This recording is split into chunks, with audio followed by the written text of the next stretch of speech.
competition on human rights. I am honored to present the esteemed panel presiding over the final rounds today. On the presiding bench before us, we are privileged to have a bench of 5 honorable judges. Beginning from the left of the audience, we have Mr. Justice Arun Kumar Singh Deshwal, Judge, High Court of Allahabad. Secondly, we have Honorable Mr. Justice H.A. Sood from the Honorable Supreme Court of Republic of Maldives. In the center, we have Honorable Justice Ms. Sophie Thomas from the High Court of Kerala. Fourthly, we have Honorable Mr. Justice Anil Kumar Sinha, who has recently been retired from the Honorable Supreme Court of Nepal. On the extreme right, we have Honorable Mr. Justice Aniruddha P. Mai, Judge, High Court of Gujarat. Now, I kindly ask everyone in attendance to please ensure that your mobile phones are set to silent mode as we aim to uphold the dignity of this International Court of Justice and maintain the decorum throughout the proceedings. I respectfully urge to the bench to kindly mark the team codes and sides of both the parties on the score sheets put in their respective folders.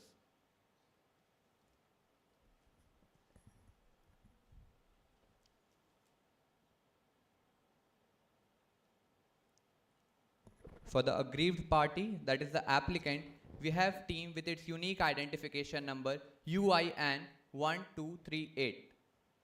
I repeat, for the aggrieved party, that is the applicant, we have the team with its unique identification number 1238. If the bench is with me, may I proceed?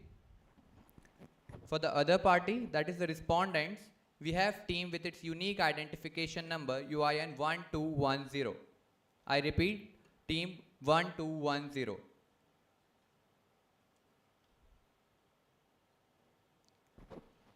If the bench permits, may we proceed with the arguments?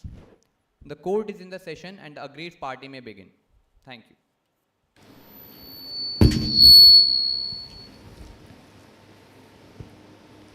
Agent seeks permission to approach the dais.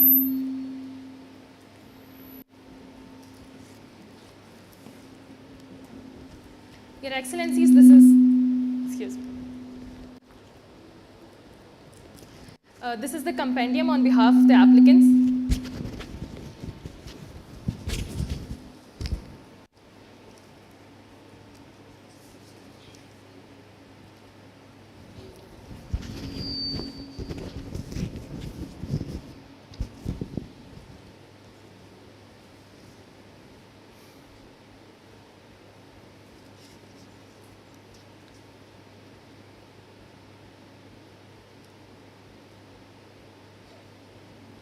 Your Excellencies, may it please the court, this is Agent 1 on behalf of the Republic of More. Together with my co-agent, I seek the indulgence of this court for a total period of 70 minutes. Agent 1 will be presenting the first and second submissions, namely the rightful jurisdiction of this court and the breach of freedom of information and personal data protection rights by the Republic of Kuwait. My co-agent will be presenting the third and fourth submissions in 32 minutes. We reserve 7 minutes for rebuttals. If your Excellencies are versed with the facts of the case, may the agent address the first submission.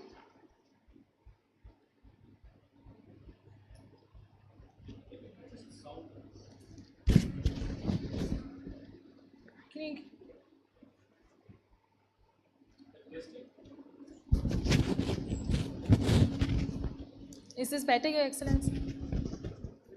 Can you increase the volume?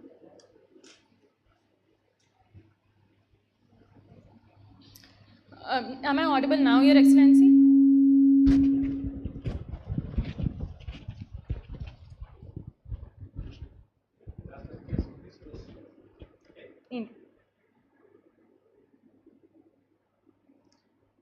Is this better?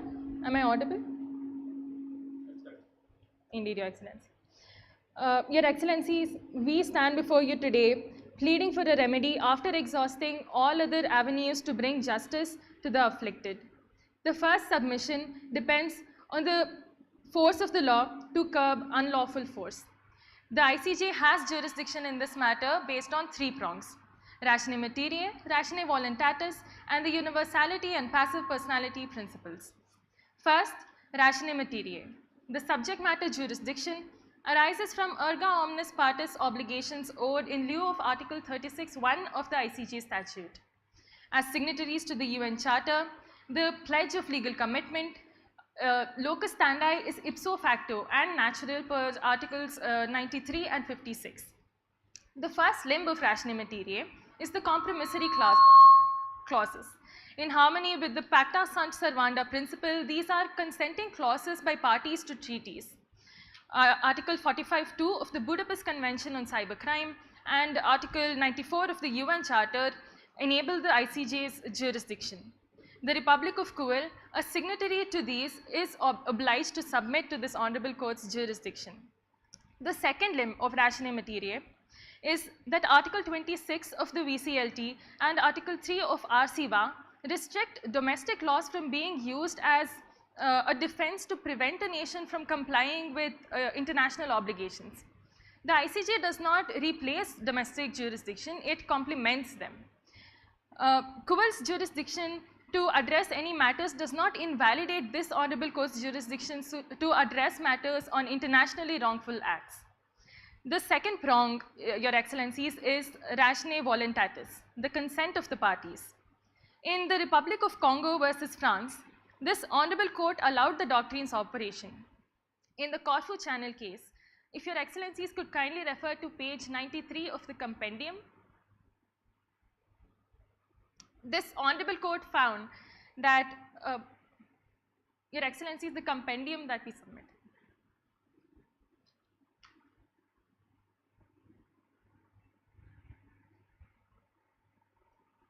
Page 93, Your Excellencies. This court found that a letter by Albania to the court constituted a voluntary and indisputable acceptance of the court's jurisdiction. Article 80 of the Rules of the Court of ICJ also clarifies that the ICJ will entertain counterclaims only if they are directly connected to the claims and they will form part of the submissions on the same matter.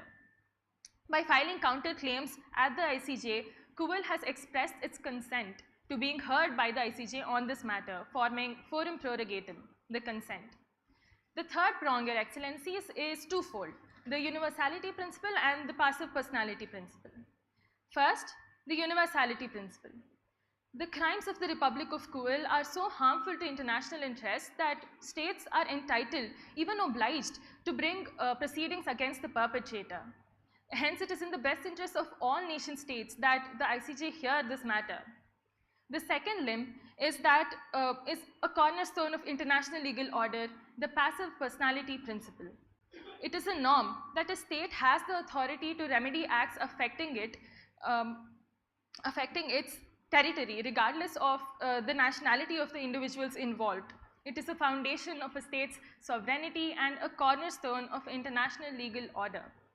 The third US restatement of foreign relations law reaffirmed that this principle applies to acts by terrorists and other organized attacks on states' nationals, like in this case by the Republic of Kuwait.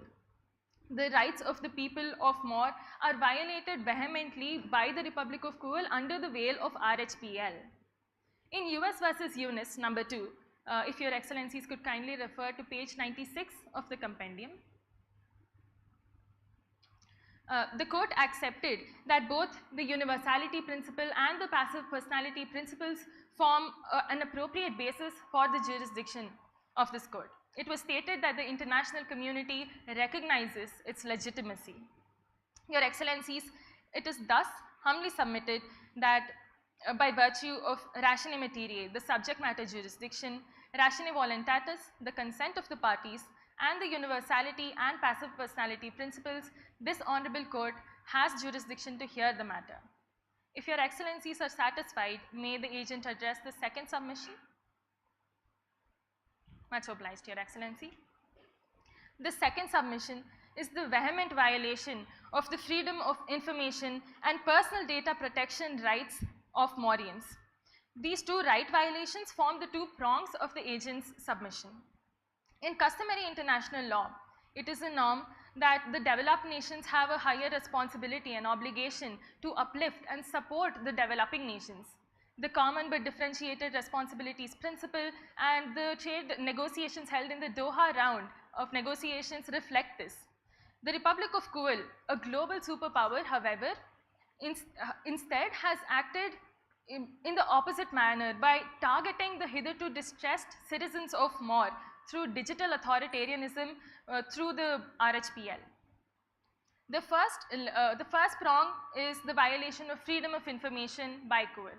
The first limb of the same is that an absolute right, Article 19 of the International Covenant on Civil and Political Rights, assures the right to hold opinions and the right to free expression without interference.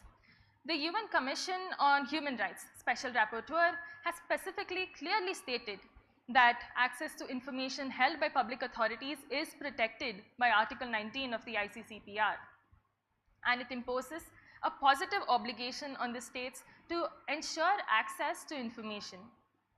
Resolution 59.1 of the UNGA stated that freedom of information is a fundamental human right and a touchstone to which all the freedoms to which the United Nations is consecrated. In Guerra and others versus Italy, the European Court of Human Rights held that the government was under an obligation to provide specific environmental information to residents in at-risk areas even when it had not yet collected that information.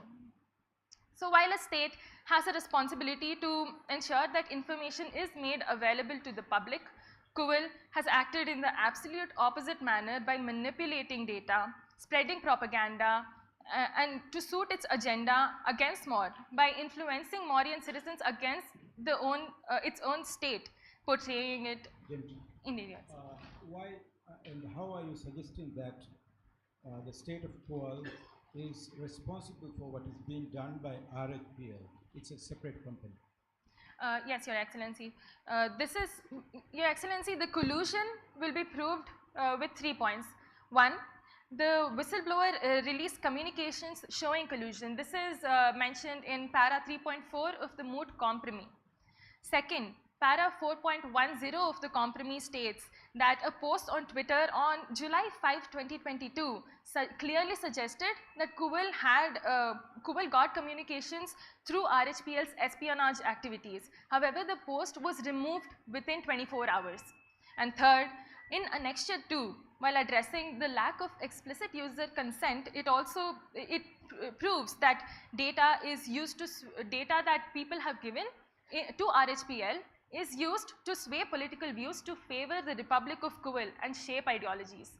My co-agent will be establishing the collusion between RHPL and Kuwait more specifically while addressing the cyber espionage, Your Excellencies. Your Excellencies, what the agent was getting at is that Mor has been influencing Mauryan citizens, Kuwait through RHPL has been influencing Mauryan citizens against its own nation, portraying it as oppressive, especially in view of the upcoming elections in Mor in 2024. Mauryan users who have spoken against Kuwait's oppressive policies and agendas have found their posts being suspended and accounts being shut down. The second limb of this submission is that freedom of expression and freedom of information are so inextricably intertwined that an absence of one would mean a complete denial of another. In late 2023, the thought policing by Kuwait reached a pinnacle as it censored a lot of Mauryans' accounts and they suppressed their voices through censorship. The dissenting voices were labeled as domestic terrorists, and suppressions in the name of protections were selectively applied as specified in the compromise in paragraphs 5.4, 1.9 and 1.10. The situation was so severe that Mor was left with no other option but to restrict RHPL platforms temporarily till it could bring in force a new law that could afford greater protection to the truth. An indicator of customary international law, Article 10 of the European Convention on Human Rights also safeguards the right to impart information without interference by public authority. Freedom of information acts as a vital conduit through which diverse viewpoints and narratives travel, fostering public understanding and informed discourse. Without this open exchange of information, expression has become insular and echo-chambered, further perpetuating misinformation. Kuwil has annihilated a vital safeguard against the chilling effects of censorship and self-censorship. Your Excellencies, the second prong is the vitiation of a fundamental underpinning of democracy, Kuwil's abuse of data protection rights. It has engaged with targeting individuals at top levels in Moore's governments to spy and obtain sensitive data with RHPL to influence public opinions, sway political views, shape ideologies, and violate the privacy, as is evident through the internal communications released by the whistleblower as given in para 3.4 of the Moot compromise. RHPL has been assisting the government in suppressing dissent in Kuwil. In General Comment 31, the UNHRC has itself referred to Article 17 of the ICCPR as a requirement to ensure that the state must ensure that private individuals and private parties do not impair the ability of individuals to enjoy their rights under the covenant, carrying both a prohibitive duty not to interfere and a positive duty to protect. Tell me one thing. Indeed, Your Excellency. You are more concerned, whether you are more concerned about the citizens of More or illegal migrants of the More who had entered into Kuwal. Your Excellencies, More protects its people with all it can. So any minority is completely protected in More. It is a diverse nation. Can the human right of immigrant person can be unfettered even if it affects the public order or it may be again the interest of a country? Can a country cannot impose a reasonable restriction on the human right to some extent if it is affecting the public order Indeed, and security of particular state? Indeed, Your Excellency. However, the security of the Republic of Kuwait is not in question here. In fact, it is merely suppressing the minority voices. May the agent proceed. Removing certain posts from the platform, social media platform, which may be objectionable for a country for the insecurity, is it not permissible for that country? Human right of illegal immigrants cannot be unfettered. Your Excellencies, the right that is being exercised by More is freedom of information, expression, and their right to protect their privacy. Now, what Kuwait is doing is manipulating RHPL platform where the Mauryan's are voicing their opinions and setting agendas and creating echo chambers where only thoughts that favor Kuwait are preferred. This can in no way be defended by Kuwait, since it is the right of Mauryan's to speak freely and express their opinions, which cause no harm to Kuwait. May the agent proceed? Much obliged. As far as Kuwait is concerned, its national security is important for them. So why can't they impose some reasonable restrictions on RSPA for the sake of their national security? Your Excellency, the national security of the Republic of Kuwait in context of its activities that it has been conducting through RHPL is not in question. The national security is not in threat at all. However, the defense to national security per the compromise stands in reference to the illegal detentions that they have done, which my co-agent will be proving why the claim of national security does not stand, Your Excellency. Much obliged. Further, in connection with General Comment 31, General Comment 16 of the UNHRC notes that effective protection is said to include measures to ensure that personal information does not reach the hands of unauthorized persons, and the right of people to know if so what information about them is being collected and for what purpose, and the right to request rectification and elimination of that information, all of which is evidently unavailable to Mauryans because of RHPL. In Tunan versus Australia Communications, if Your Excellencies could refer to page 90 of the compendium, the UNHRC decided that interference with privacy must be proportionate to the end sought. The Republic of Kuwait has culled away the status quo. The partiality and bias of the digital audit commissioned by RHPL in December 2022 are glaring in the face of misuse and abuse of the corporate veil. Apart from the absurdity of RHPL's self-commissioned audit, the conclusion is drawn from insufficient evidence. There is a flimsy standard for what is considered as direct manipulation, and aspects like agenda setting and exploiting user biases, etc. are being overlooked.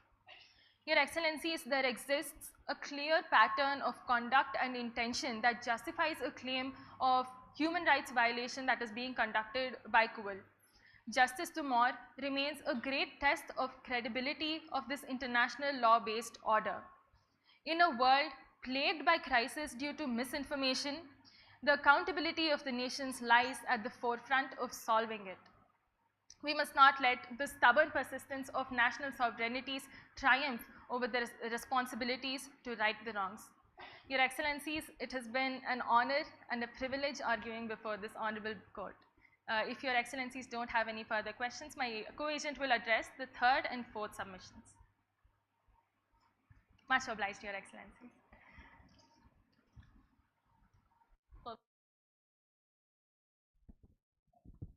Permission to approach the dais, Your Excellencies.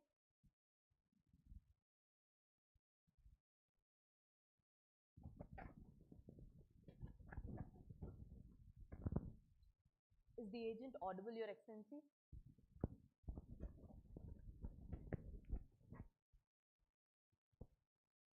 May it please the court, this is agent number 2 for the Republic of More, and the agent shall be submitting for issue number 3 and 4. At the outset, Your Excellencies, regarding the question of national security, RHPL is not protecting its own nationals, Your Excellencies, and the question of national security does not come up for the state of Kuwait, because the state of Kuwait is in collusion with RHPL, and the principle of no harm applies, Your Excellencies. The state has the responsibility to prevent transboundary harm that is affecting the citizens of More, Your Excellencies. And with respect to the detentions, Your Excellencies, yes, indeed the state's sovereign rights help them to detain and arrest particular individuals, Your Excellencies, but the question here is the treatment of those prisoners, Your Excellencies. According to the state may act according to its national security reasons and detain those prisoners, Your Excellencies, but they do not have the right to violate the international obligations of treating those prisoners right according to the requirements of security detention, Your Excellencies. If Your Excellencies are satisfied with the submissions, the agent would like to move on to submission number 3. Much obliged, Your Excellencies. Submission 3 is based on whether the alleged cyber espionage by Kuwait through RHPL is in breach of international law. The agent would be proving the same by first showing the collusion between RHPL and the state of Kuwait. Next, showing the inconsistencies in the media report that has been published by RHPL. Third, showing the violations of multiple conventions such as the Budapest Convention on Cybercrime, UDHR, ICCPR and RCWA, all of which both countries are a parties to, Your Excellencies. It is humbly submitted before this honorable court that the sovereignty principle applies to cyberspace as it applies to other domains such as air, land, sea and space, Your Excellencies. The states must exercise due diligence to keep their cyber infrastructure that is under the governmental control from causing adverse consequences to other states, Your Excellencies. Further, the doctrine of state responsibility is codified under the International Law Commission's RCWA, and it applies to cyber actors and cyber activities, Your Excellencies. The actions of the Republic of Kuwait are in breach of all these doctrines and principles, and the customary international law has also been breached, Your Excellencies. Moving on to the first prong of submissions, the agent shall now be showing the collusion between RHPL and the state of Kuwait, Your Excellencies. It is humbly submitted that You just told customary international law is also violated. indeed, Your What Excellency. is the customary international law regarding human right? Pardon, Your Excellencies. What is customary law regarding the human right? Indeed, Your Excellencies. With respect to this current issue,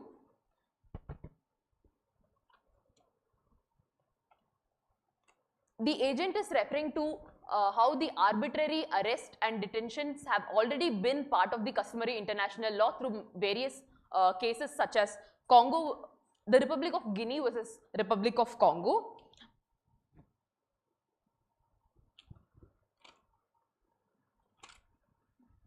And also in the case of Nicaragua versus the United States, Your Excellencies. In these cases, Your Excellencies, the prohibition against inhumane and degrading treatment was confirmed as customary public international law with the choice of words that opens to hardening customary international law to just cogence, Your Excellencies. Agent, Yes, sir. do you have any authority to cite stating that the state responsibility extends to controlling its companies? Indeed, Your corporations? Excellency. So, in the case of Bosnia versus Serbia, Your Excellency, the effective control test was put into place, Your Excellency. If the state has effective control over the entity, or if the state has given directions to the entity and these directions have caused violations against the other state, the state may be held responsible for their actions, Your Excellency. If Your Excellencies are satisfied, may the agent proceed, Your Excellencies. Going ahead with the submissions, Your Excellencies.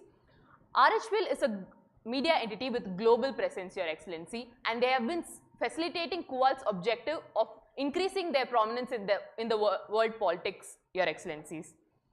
The TCY guidelines within the context of Budapest Convention has expanded on how the interference with elections of a state undermines the free and fair elections of a democratic country and also undermines the trust in the country, the trust of democracy in the country, Your Excellencies.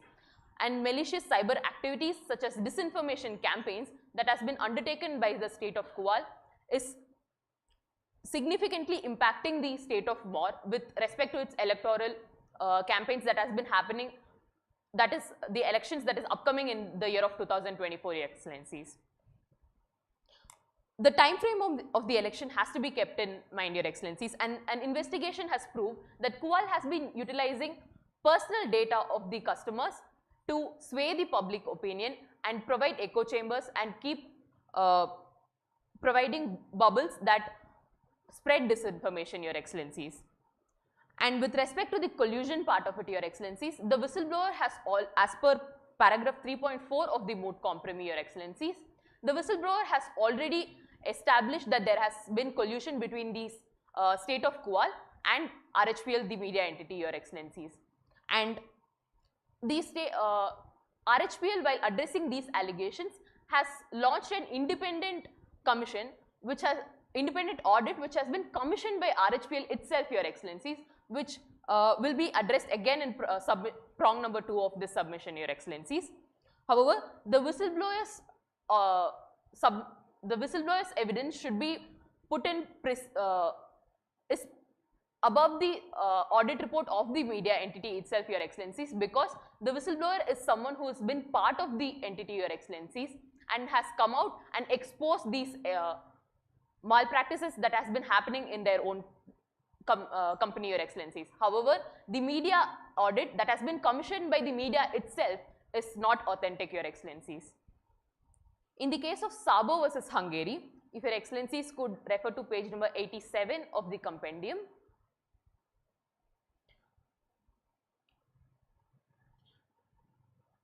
The mass interception of communication data and targeted surveillance without adequate independent surveillance was held as a violation of privacy, Your Excellencies.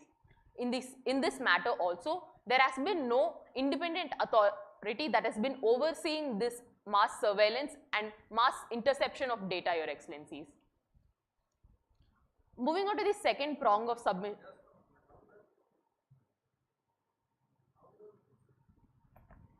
Hello. How does this Zabo versus country of Zabo versus Hungary judgment apply here?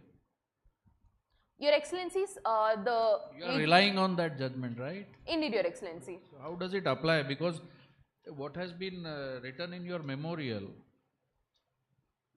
the gist of that judgment doesn't seem to apply to the present case. Your Excellency, the agent is connecting the mass interception of the communication data that has been present in both cases, Your Excellency. See what happened here, what you have written is there was a Hungarian legislation. Indeed, Your In the present case, there is no legislation. Indeed, Your Excellency, the agent is trying to connect the mass interception or the subject matter of the legislation and the situation that is happening in the state of Kual right now, Excellency. In that case, there was a legislation which was challenged saying that there were not adequate safeguards. Indeed, Your Excellency. But in the present case, there is no legislation, you are challenging an activity being illegal. Indeed, Your So Excellency. if an activity, if you are alleging it is to be illegal, then where is the question of safeguards in it? The agent would be substantiating the same with the help of Budapest Convention, Your Excellency. That is the third prong of submission. Should the agent address the same right now, Your Excellency? Your Excellency, under the Budapest Convention of Cybercrime, the illegal access, the illegal interception and the computer related forgery under Article 2, 3 and 7 respectively have been held as an offence, Your Excellencies. The Budapest Convention has been signed by both parties, Your Excellency, and is thus applicable. And with respect to the mass communication data that has been intercepted, the agent is relying on the same to prove that there has been cyber espionage that has been happening, Your Excellency. Moving on with the submissions, Your Excellency. The agent would now be proving the inconsistencies that has been present in the media report commissioned by RHPL, Your Excellency. At the outset, a media entity which is trying to prove the allegations against its own media entity should obviously go for an independent audit of their practices, Your Excellency. However, this has not happened. The independent commission that, the independent audit that is being put in question is commissioned by RHPL itself, Your Excellency, which questions the authenticity of this media report, Your Excellency. The agent would now be focusing on 4 different matters that the media report does not talk about, Your Excellency. First, the limited scope, Your Excellency. It is only talking about the data collection practices and not the data processing practices, Your Excellency. The data collection practices, the users might have given consent to the same, Your Excellency, but the data processing of the same and creating echo chambers and manipulating the information is not something the users have given consent to, Your Excellency. The suspicious timing of the audit report should also be questioned, Your Excellency. The rushed release of the audit report seems more like an attempt to control the narrative than to uncover the truth, Your Excellencies. Opaque process, the restricted access of information and the limited participation of external stakeholders should also be questioned, Your Excellencies, because this does not show any transparency and accountability on the part of RHPL, Your Excellency. And moving on to the contradictions and omissions, they have clearly failed to address the key concerns that is been laid down as allegations in front of them, Your Excellencies. When you are publishing a report answering the allegations, those key concerns should be addressed in the report, Your Excellency. However, this has not been done. Moving on to the final prong of this submission, Your Excellency, the agent would be showing the violations of different conventions and treaties such as the Budapest Convention on Cybercrime, the ICCPR, UDHR and RCVA, all of which both countries have signed to, Your Excellency. The first being the Budapest Convention on Cybercrime, Your Excellencies. The Budapest Convention on Cybercrimes, one of the objectives is the confidentiality, integrity and availability of computer systems, network and data, as well as the misuse of these systems has been criminalized under the same, Your Excellencies, and has been held as offences under this convention, Your Excellencies.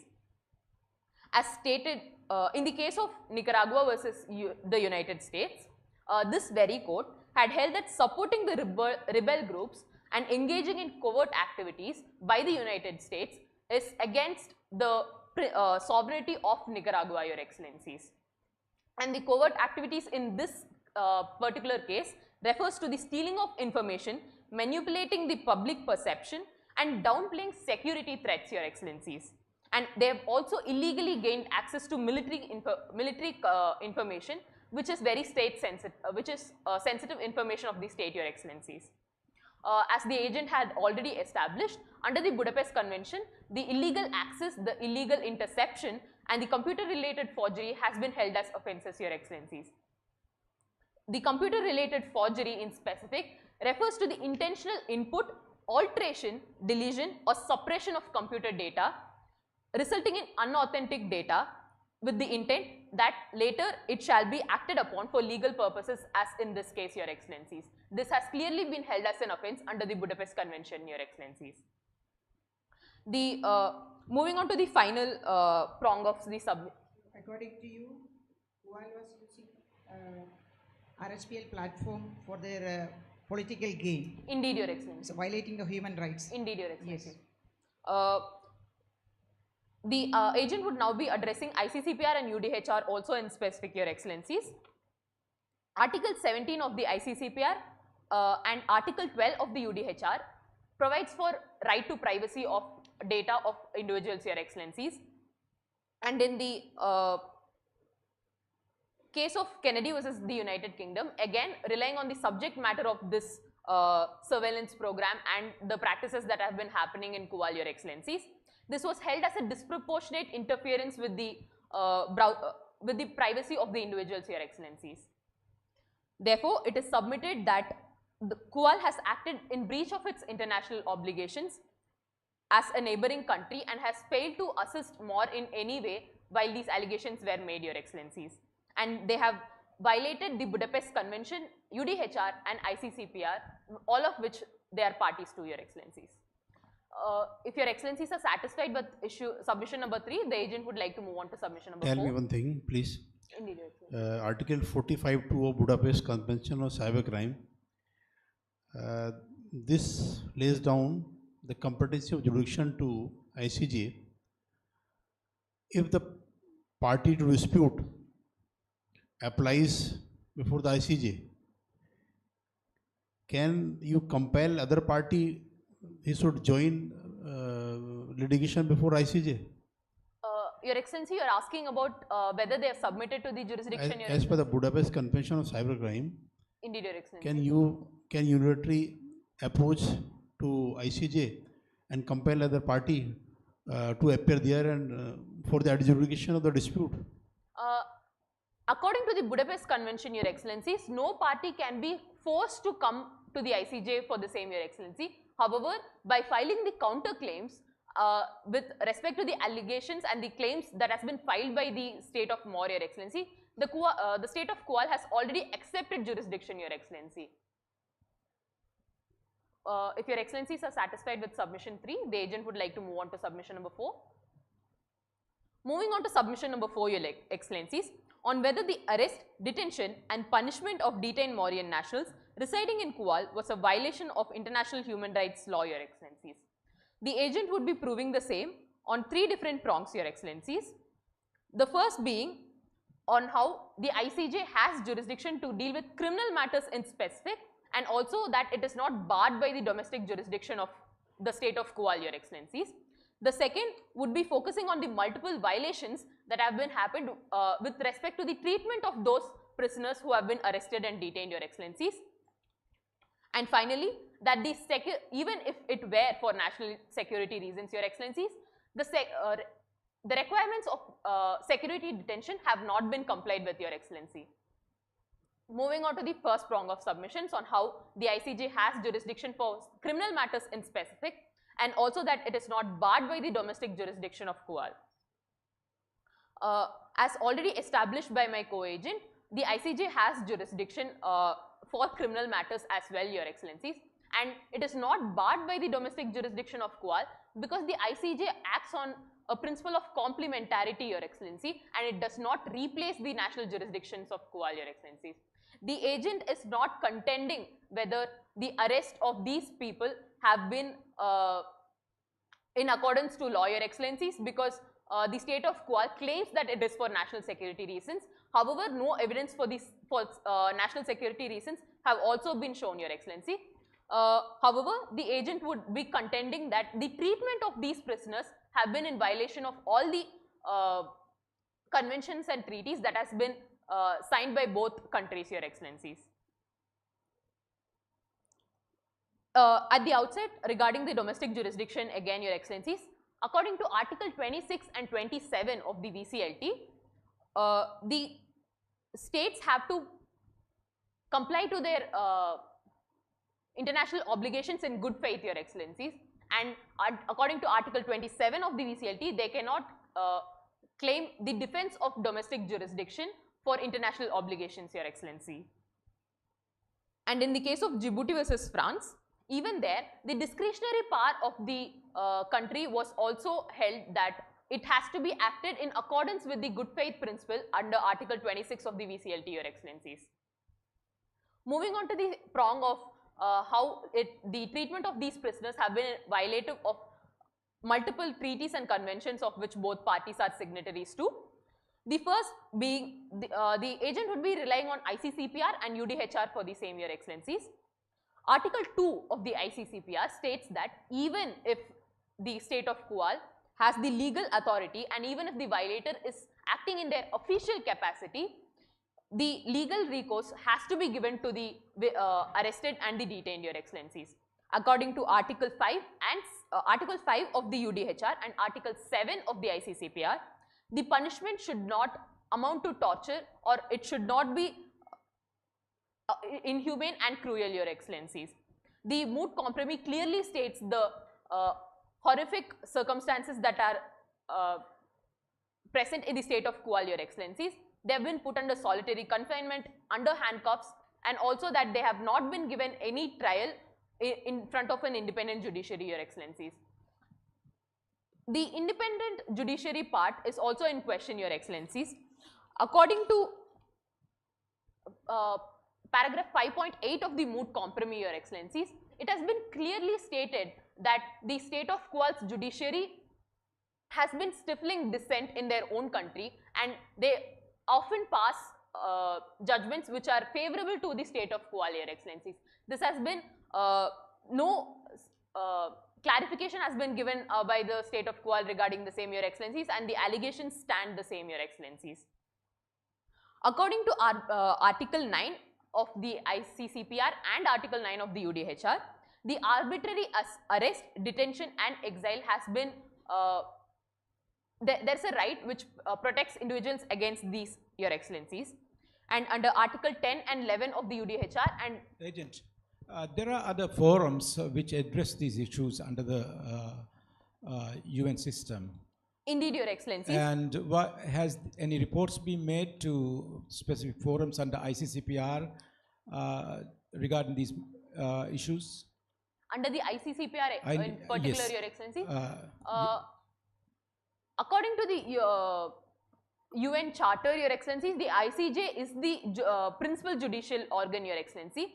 And it has also been stated in the Moot compromise that the state of Mor has already exhausted all other independent international forums, Your Excellencies, and thus now it has approached the ICJ, Your Excellencies.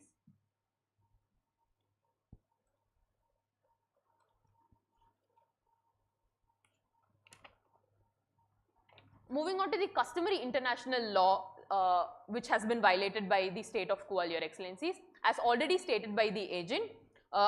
With respect to the case of Republic of Guinea versus Republic of Congo, in which the inhumane and degrading treatment against prisoners has already been held as a customary law, and also in the case of Nicaragua versus United States, in which this principle has been reiterated. It is contended by the agent that the state of Kual has also acted in violation of customary international law that is in place, Your Excellencies. Moving on to the final prong of submissions, Your Excellencies.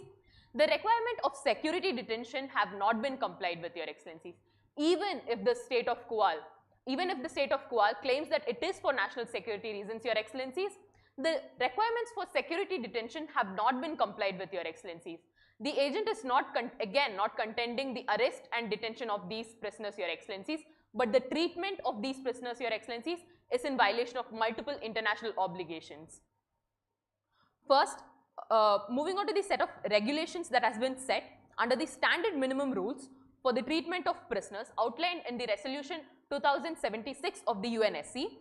It expands Article 10 of the ICCPR, Your Excellencies, and here there have been multiple obligations that should be complied with by the states, which have not been complied with by the state of Kuala, Your Excellencies. These set of regulations that the agent is talking about is has already been established as different principles under the ICCPR and UDHR, Your Excellencies. And finally, even if the state of Kuala contends that this is not legally binding, Your Excellencies, these principles were reiterated in a similar form in the 1988 Body of Principles for Protection of All Persons under any form of detention or imprisonment and 1990 Basic Principles of Treatment of Prisoners, by which we can conclude that these have become customary international law, Your Excellencies, and these are therefore binding upon all states, Your Excellencies. The agent is not even contending that the state of Kuala should act according to the ideal states of the treatment of prisoners, Your Excellencies. These are minimum standards which have not been complied with, Your Excellencies. The citizens of Moor are not pawns in Kuala's cyber games, Your Excellencies. These cyber attacks are an assault on our minds and the illegal detentions a prison on our freedoms. Your Excellencies, the Republic of Moor wants to bring their people together and hopes to rise stronger than these physical and virtual attacks, Your Excellencies. If Your Excellencies are satisfied with the submission, the agent would like to move on to the prayer, Your Excellency. Can you clarify the difference between the national security and sovereignty issue and the preventive measures allowed by any state versus the customary international law? Which one prevails? The customary international law does not take precedence over the treaties and conventions that has been signed by each party, Your Excellencies. The agent has already established that the state of Kuala has also acted in violation of multiple international obligations to which the conventions and treaties to which the state of Kuala is a signatory to, Your Excellency. So you are saying that the legislations that the respondent has enacted is targeted towards these violations? The legislations enacted, Your Excellency? Yeah, domestic legislations, domestic Indeed, Your laws Excellency. that has been drafted, is in force, is to target these the prayers that you are raising? Indeed, Your Excellency, even if we do not go into the contents of the domestic legislation because the fact sheet is silent on the same, even if we don't go into the subject matter of the domestic legislation, Your Excellency, the treatment that has been happening and the partiality of the judiciary that has been already expressed in the fact sheet, Your Excellency, proves that it is biased towards the state of Kuala, Your Excellency, and against its own citizens, Your Excellency. If Your Excellencies do not have any further questions, may the agent move on to the prayer. Much obliged, Your Excellencies.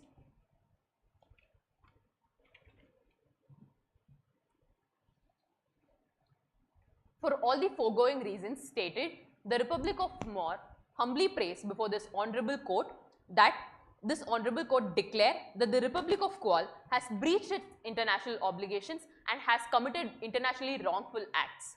2. Proclaim that the Republic of Kuala gives satisfaction by issuing a formal apology acknowledging the breaches committed, which will serve as an expression of regret. And finally, to affirm that the Republic of Kuala undertake the responsibility to make restitution that is materially possible and proportionate to the breach committed, Your Excellencies, and or declare any such guidelines that this honorable court deems fit and essential in the principles of justice, equity and good conscience, all of which is respectfully submitted by the agents of Moor, Your Excellencies. It was an honor arguing before this court, Your Excellencies. Thank you.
Excellencies, the agent seeks permission to approach the dais.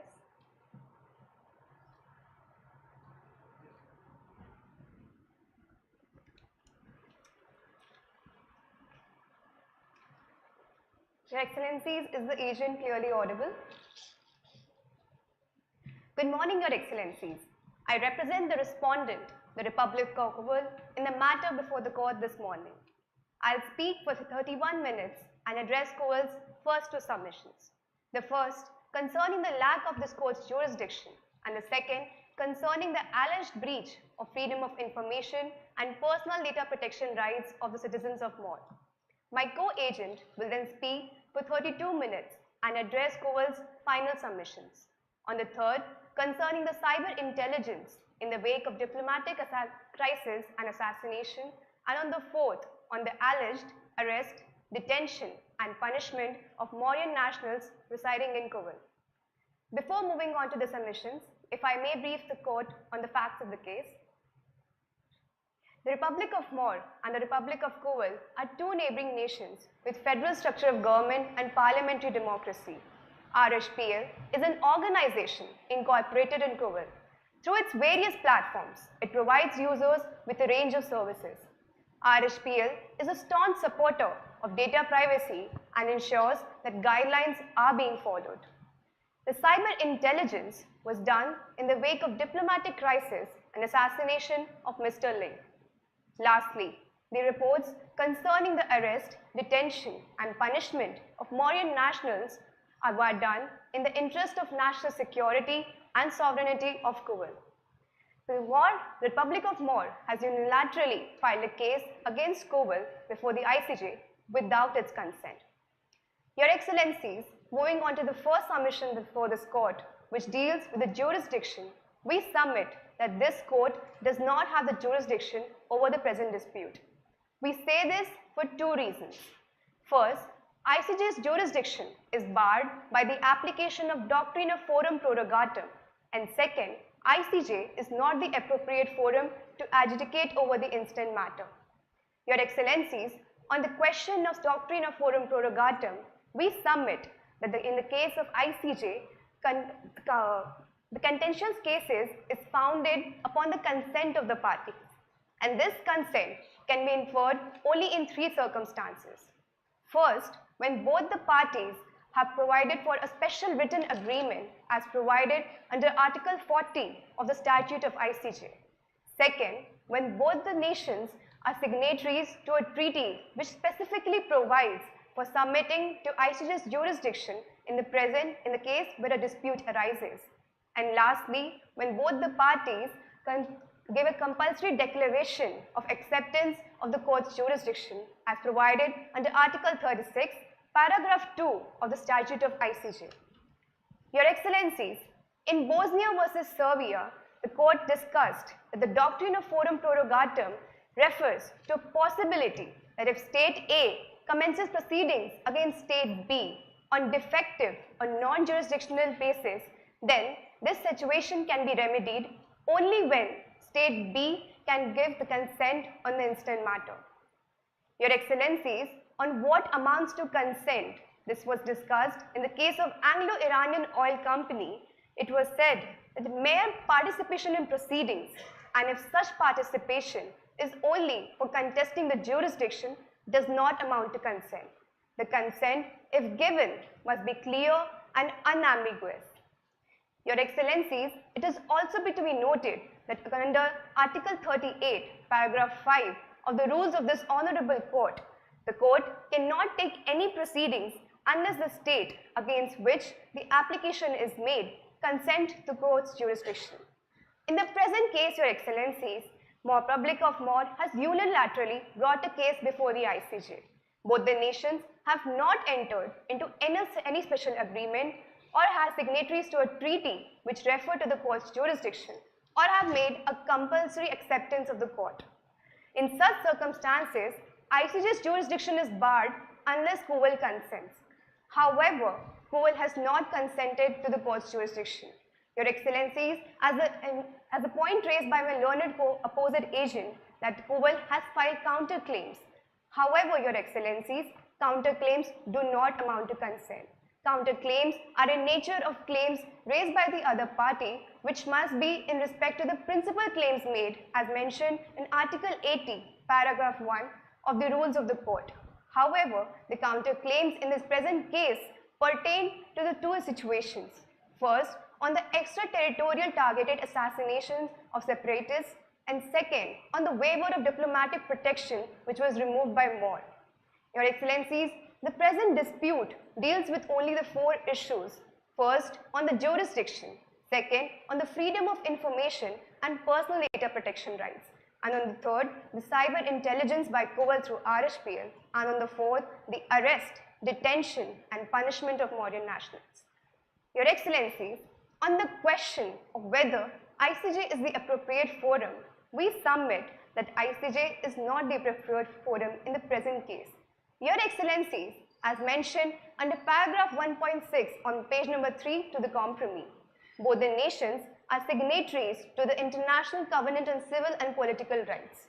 This covenant, under Article 41, provides a mechanism which deals with interstate dispute resolution.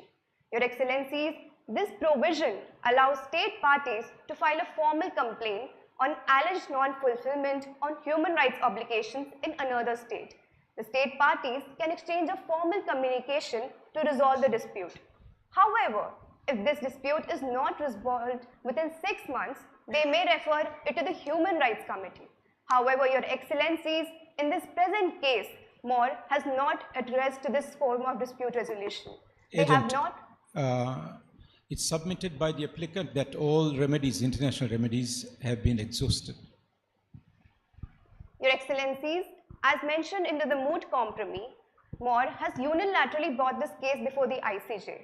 And as mentioned under clarification 9 to this compromise, it is stated that Moore did in fact approach the UN through its allies. However, Your Excellencies, this issue of breach of freedom of information and personal data protection rights, along with alleged arrests, detentions, pertain to alleged violations under the International Covenant on Civil and Political Rights. And Article 41 explicitly provides for a mechanism that Moore could have adopted. Your Excellencies, under Article 33, paragraph 1 of the UN Charter, parties are encouraged to engage in pacific modes of dispute resolution in cases which might breach the international peace and security. However, Your Excellencies, Moore has not adopted this mechanism. This indicates that they are not inclined towards resolving the situation amicably with cooperation of COAL. Your Excellencies, the issues raised by Moore... Just one thing. You just said you were not the signatory of any covenant with the other side, so that both the parties expressly give their consent to refer their dispute to the ICJ. But you have just referred the judgment of Anglo-Indian Oil Company. In that judgment itself, the ICJ very clearly held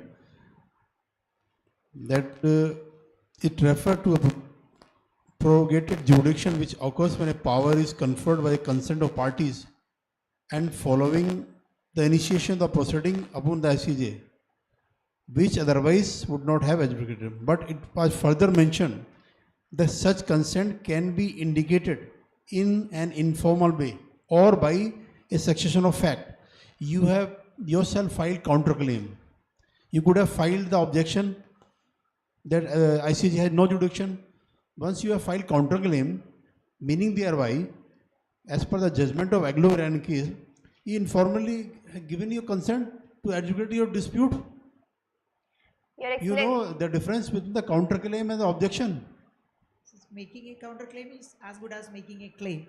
So we can assume that the COAL has subjected to the jurisdiction of ICJ. Can it be? In fact, your argument cuts your own case. You say their case is not maintainable, at the same time you also file a case for relief. Your Excellency, in this, as mentioned by Your Excellency, that the case of Anglo-Iranian Oil Company case, in this case, the ICJ found that UK rejected UK's preliminary objections on the ground that the declarations made by UK were based on treaties concluded prior to 1932. However, the declarations made by Iran were ratified in 1932. Your Excellency, this inconsistency was a reason when when ICJ did not recognize the jurisdiction over the present case. Your Excellency, on the issue of filing counterclaims, in the present dispute, if I may refer to Article 45, paragraph 2 of the Budapest Convention on Cybercrime, it provides for 3 alternative sources by which parties to the dispute can resolve the pertaining dispute, which involves for first, negotiations, second, submitting to the European Committee on Crime Problems, which is an arbitral tribunal, and lastly, ICJ. However, Your Excellencies, if I may draw your attention to the last line of the same provision, it states, as agreed upon by the parties concerned. Your Excellencies, this has not been discussed between the two nations. They have not decided over the issue of if a certain dispute arises, what will be the mechanism out of the 3 which they will undertake. And hence, we submit that the jurisdiction over the present dispute is barred because of the application of doctrine of forum prorogatum, because Cowell has not consented. And secondly, under the mechanism provided for Budapest Convention, it has not been decided prematurely by the parties over whether they will actually refer to the court's jurisdiction as provided therein. Your Excellencies, if you are satisfied with the submissions pertaining to the first issue, the agent would like to move forward to the second issue. Indeed, Your Excellencies. What is the doctrine of forum prorogatum? You understand the meaning? Indeed, Your Excellencies, as highlighted earlier by the agent in the case of Bosnia versus Serbia, in very simple terms, the court discussed that if State A, State A commences proceedings against State B on non-existent or defective jurisdictional basis, State B can remedy the situation by conducts amounting to acceptance of the jurisdictional report. However, in the present case, Your Excellency, the agent submits that the court's jurisdiction is barred by the application of the doctrine because the situation is not remedied by the consent of Cowell. I ask you simply one question. You know what is the doctrine of forum prorogatum? Your Excellencies, the doctrine states that if a proceeding is instituted, it can be remedied only when the consent of the other party. Indeed, Your Excellency. Your Excellencies, the respondent submits pertaining to the issue number 2 that the activities of Cowell through RHPL are not in breach of freedom of information and personal data protection rights of the citizens of MOR. We say this for 2 reasons. First, any interference with the privacy of the Mauryan users by RHPL was legitimate, and second, the Cowell's activities were not in violation of the freedom of expression. Your Excellencies, Cowell agrees that it has obligation erga omnes partes by being a signatory to the International Covenant on Civil and Political Rights, and the respondent submits that they have honored this obligation. Your Excellencies, Cowell follows democracy policies and is founded upon the liberties and participatory governance. In this respect, Your Excellencies, on the question of whether there was an alleged breach of personal data protection rights, we submit that the respondent has honored Article 17 of the International Covenant on Civil and Political Rights, which provides for the right to privacy of the individuals. Your Excellencies, in the case of Morris versus Angola, it was held that the freedom of information and unhindered, I beg your pardon, Excellencies, an unhindered press or an uncensored media is essential for any society's functioning. Your Excellencies, in the present case, pertaining to Article 17, obtaining informed consent before sharing, processing, or storing information is a core principle across data privacy laws. such as the General Data Protection Regulation of the European Union and the Personal Information Protection and Electronic Documents Act of Canada. Your Excellencies, similarly, RHPL processes user data with their consent. It has been mentioned under paragraph 3.2 of the compromise, the last line, which states that the users continue to use these platforms while being aware that the data is processed. Your Excellencies, if Your Excellencies are with me, this data is being used only for the purposes of advertising and delivering personalized content. Your Excellencies, RHPL is a media organization under which there are social media platforms. Your Excellencies, social media platforms work on algorithms. These algorithms collect search queries, shopping history habits, etc. to deliver content which aligns with the user's beliefs and which aligns with what the user wishes to see. And in furtherance of the same, the RHPL platforms collect the user data. Your Excellencies, RHPL is a staunch supporter of data privacy and security. If I may draw Your Excellencies' attention to Annexure number 1, para number 6 to the compromise, it states that the platforms such as MyTube handle content moderation to ensure community guidelines are being followed. Your Excellencies, furthermore, FaceTalk, another RHPL platform, ensures user data protection and implements measures against cyber threats such as content monitoring. Hence, the processing of the data is well within the permitted use of guidelines which were enacted by the Mauryan government after lifting the ban on RHPL, and it doesn't violate the personal data protection rights of the Mauryan users.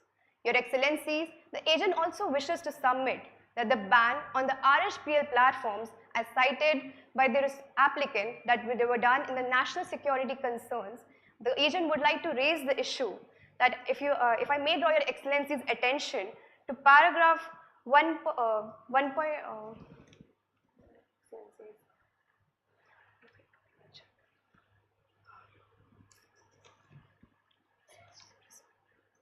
Your Excellencies, if I may draw your attention to paragraph 2.10 on page number 5 to the compromise, if Your Excellencies are with me, it states that the reports from 2023 detail arbitrary detentions and restriction of freedom of assembly and suppression of dissenting voices through stringent media controls within MOR over the citizens.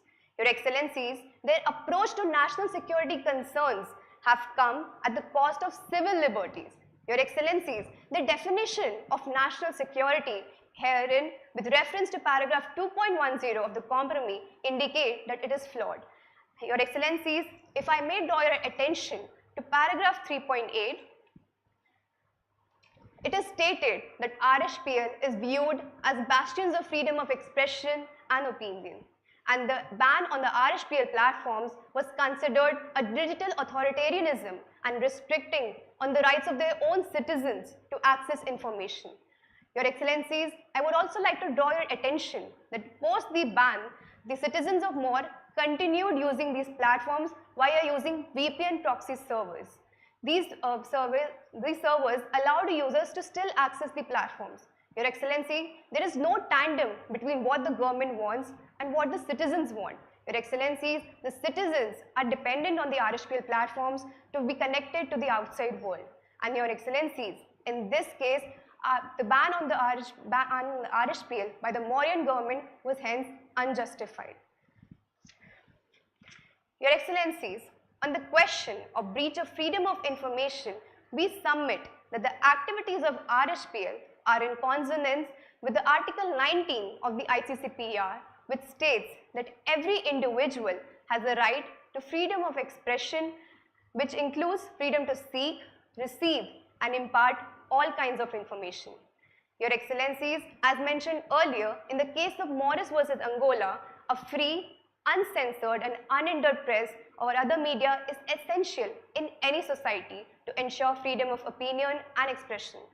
Your Excellencies, the platforms under RHPL such as FaceTalk and MyTube provide a range of services to the users, giving them an opportunity to express themselves freely through posts, messaging, and video sharing among others.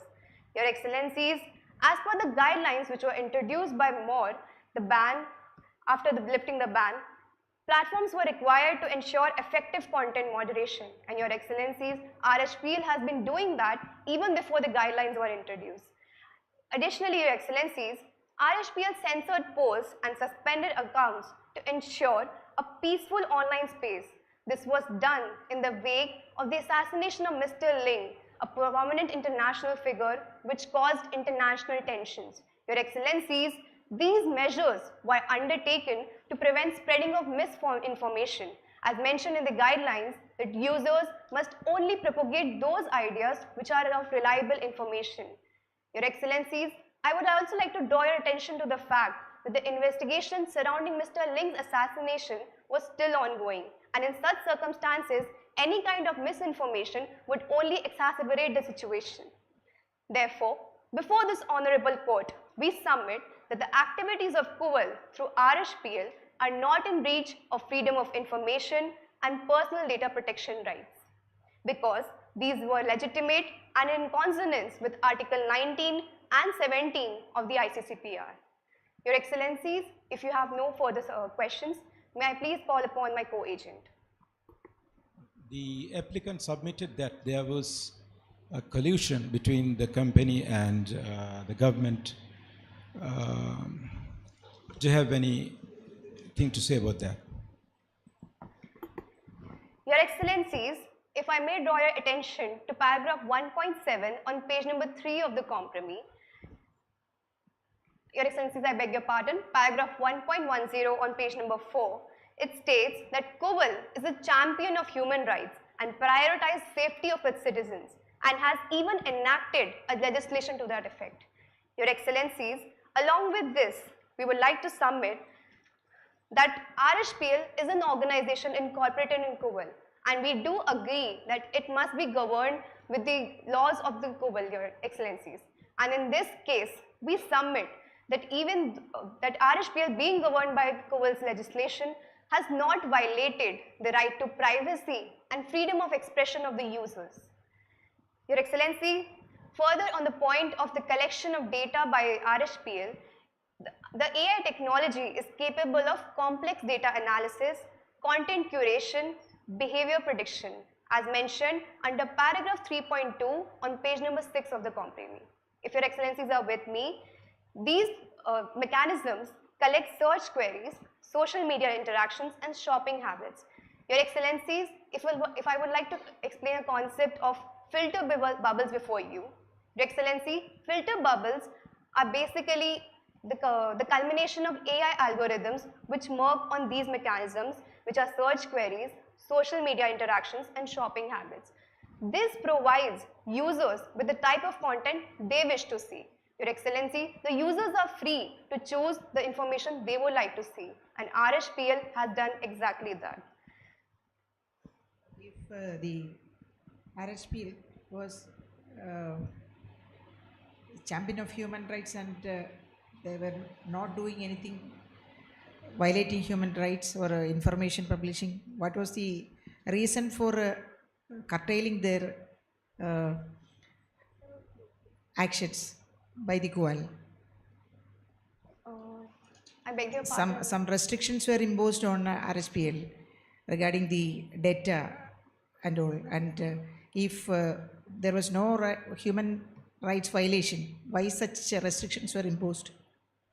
Your Excellencies, the ban in the present case was imposed by the Mauryan government, and if I may draw a corollary to the argument raised by my opposite agent on the question of the independent audit which was conducted, Your Excellencies, I would like to draw your attention to clarification number 20 to the compromise, which explicitly states that this audit was conducted by research organizations commissioned by Moore.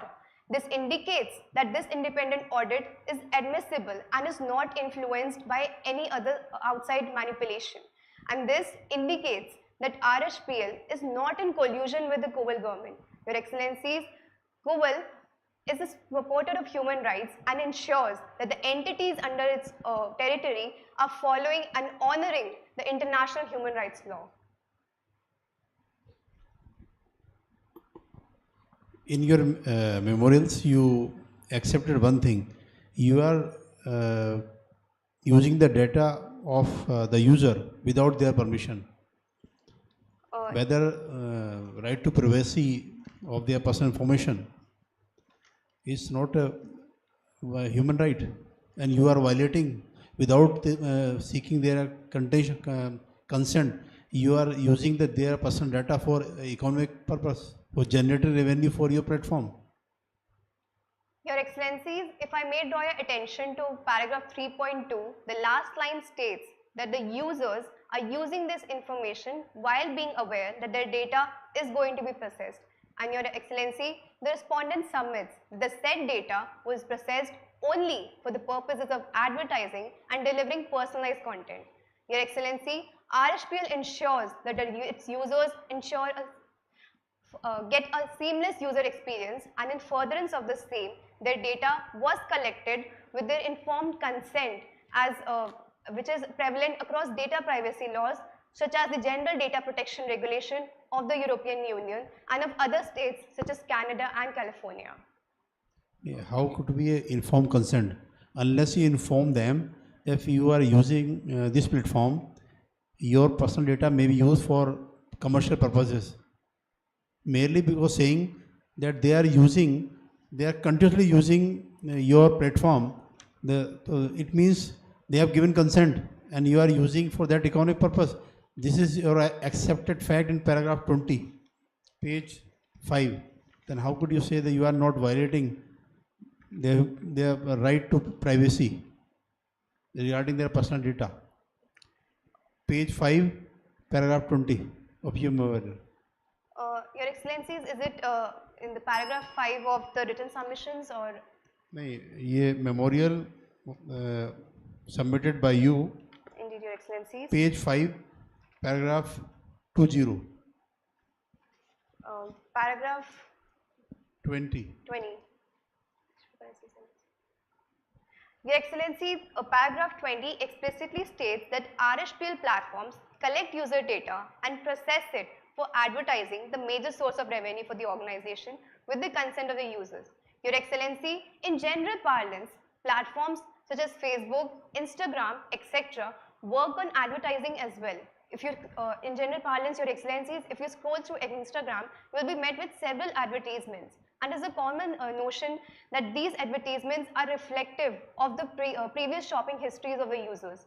Your Excellencies, this consent of the users is indicated from paragraph 3.2, the last line, which mentions that the users were using this platform. Your Excellencies, almost every social media platform has a terms and conditions which the users have to accept before using such platforms. And in these circumstances, the users have consented to RSPL's lawful processing of data as mentioned and in the present dispute. See, the allegation in these things is not about collection of data. It is about manipulation of the posts which will influence your elections. The information which is, or the whatever these apps which are controlled by this RHPL, the allegation is that after the assassination of a prominent person, some posts were there which were requested to be taken down, and it has not been taken down, and it is being manipulated and kept on the platform so that it influences the elections. So how does this collection of personal data for advertising support that kind of action? Your Excellencies, the alleged chat logs which were released on the Twitter post and were then taken down were in furtherance when the investigations were still going on, and in such a circumstance, RSPL used content moderation to ensure that there is no spreading of misinformation. Your Excellency, the allegation is of cyber espionage. It's not about just manipulating the data of the individuals.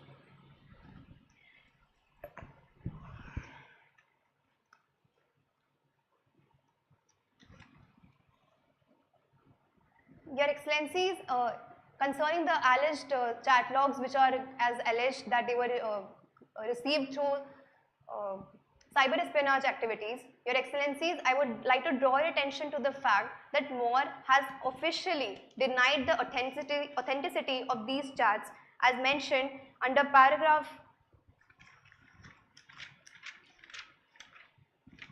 as mentioned under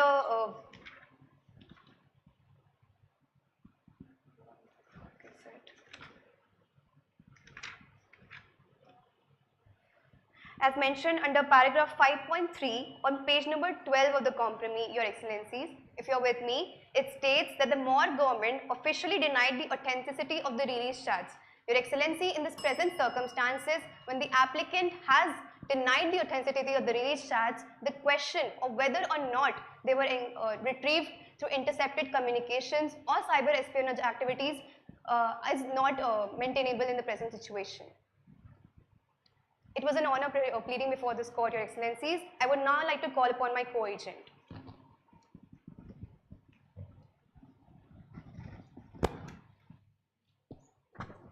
Agents ask permission to approach the dais.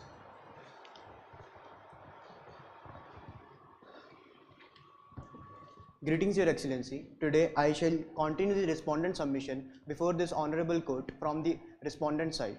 I shall continue on the submission of issue number 3 and 4 before this honorable court. Issue number 3 deals with the violation of international law by Kuwait government through cyber intelligence, and issue number 4 deals with the alleged violation of international human rights law through arrest, detentions and punishments of Mauryan nationals residing in Kuwait. Your Excellency, Kuwait is a human rights protector and prioritizes safety of its nationals and have the domestic legislation to same effect. The allegations made by Moore do not support by any evidence, and moreover the independent digital audit reports confirm the same. The arrest, detentions and the punishments which was alleged by the Moore government is in parallel to the international law and is not violative of any treaty and conventions. With this backdrop, the agent would like to proceed with issue number 3. We have two submissions under this issue. Firstly, the act of cyber intelligence by Kuwait government is not in violative of any international law. Secondly, the act of intelligence by Kuwait government is act of self-defense. Moving on to the first submission, Your Excellency, these act of cyber intelligence does not violate Article 2 and 3 of the Budapest Convention as contended by my co-agent. Article 2 and 3 of the Budapest Conventions, which criminalize the cyber intrusions without any authorization. Your Excellency, these articles can only be violated when there is no right given by the another nation. However, in the present case, if Your Excellency refer to para 3.2 of the Moot compromise, Your Excellencies, if with me, the users of RHPL platforms consented to the usage and processing the data, which gives the authority to RHPL to process the data for enhancing the user experience and provide them personalized data. After Moore lifted up the ban, they released some guidelines in which they themselves provides that the platforms can trace the messages of the users and can balance the privacy of the users. The RHPL, reacting to the guidelines, did not process the data for their personal benefit, rather in the compliance to the policies which are given by the Moore. Moreover, there is no violation of Article 4 and 5 of the Budapest Conventions, which talks about the interference of the computer systems of the another nation. Your Excellency, these articles talks about the damaging, deletion and deterioration of the computer data. However, in the present case, the cyber intelligence by the Kuwait government is not using the data for any deletion, deterioration or damaging the computer data of the Moore government. Hence, there is no violation of the said articles. Your Excellency, further, as stated under Article 2, Subclause 4 of the United Nations Charter, which clearly prohibits the use of force against the another nation. In the current scenario, in the current situation, Kuwait government does not violate Article 2, Subclause 4 because the cyber intelligence does not come under the definition of use of force. The use of force, which is accepted under Article 2, Subclause 4, which means that the physical intrusions or the physical use of force by the another nation on the opposite nation. In the case of Nicaragua versus US, this honorable court ruled that there are the different gravities of the use of force, and the nation has to differentiate between the gravity of use of force. The gravest form of use of force is the armed attack, which has not been used by Civil government. Hence, there is no violation of Article 2, Subclause 4 of the United Nations Charter. Your Excellency, as contended by my opposite co-agent, there is a violation. They contended that there is a violation of customary international law. Your Excellency, there is no violation of customary international law in the present scenario. Firstly, because the principle of sovereignty and territorial integrity, which is a customary international law, has not been violated. Firstly, because the principle of sovereignty deals with the physical territory of a nation. The nature of the cyber intelligence does not deal with the physical territory, however, deals with the cyberspace. The cyber intelligence operates in the virtual domain where the nations of the territorial integrity are not even harmed. Please tell me one thing. You just said RHPL not using the data for its personal uses or personal purposes. It is using the data as per the government policy. Indeed, Your Excellency. It means you are acting on behalf of the government, Koal government, and you are the part of government. It means the allegation is correct. That RHPL is not different entity, but actually it is working on behalf of the Koal. Your Excellency, if you say that you are not using data for your own purpose or your benefit, but you are using the data as per the policy of government, as per. Your Excellency, as the consent given by the users of RHPL, whether consent of user of RHPL has given that you should use their data as per the government of Kawal. Your Excellency, the consent has been given by the RHPL users. They have given consent that you should use the data as per your government.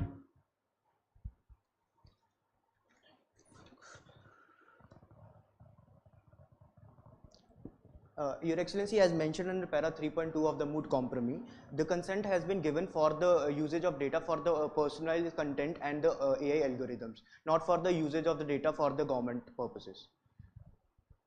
You have just argued that we are not, RHPL not using the data for its personal use, but we are using the data as per the government guidelines or the government policy. This argument goes against you. Your Excellency, the contention made by the respondent is that the data has been used for the AI algorithms and providing the personal content to the users. The personalized content to the user, not rather than the personalized usage for the government. Moving on. Agent,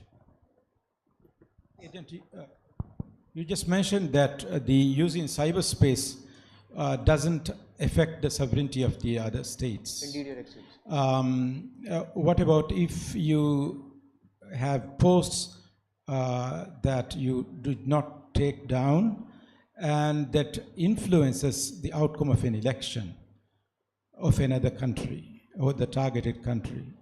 Don't you think that affects the sovereignty? Your Excellency, and violates Article 2 of the UN Convention? Your Excellency, the sovereignty principle deals with the physical space of a country. However, do you have any authority to, to support your argument? It only affects the physical space. Indeed, Your Excellency, the nature of the cyber intelligence is in the cyber space rather than the physical territory of another nation. Don't you think it's a weak argument, considering the present day developments in technology?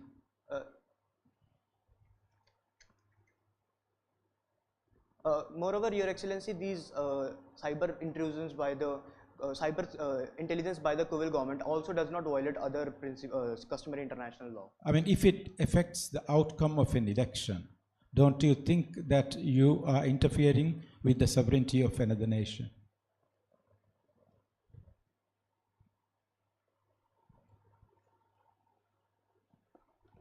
Agent, please proceed.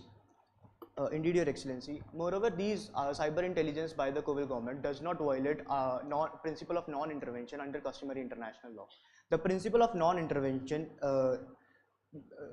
according to the principle of non-intervention, which means that one country cannot interfere in the external affairs of the another nation without reaching to a level of an attack or aggression. Your Excellency, in the case of Nicaragua versus United States, the court writes that the element of coercion forms the essence of the non-intervention. The coercion persuades someone forcefully to do something that they do not want to do. However, the intrusions that cyber intelligence constitutes cannot be seen as a coercion. Hence, the alleged cyber intelligence by the Moor government does not constitute the violation of principle of non-intervention.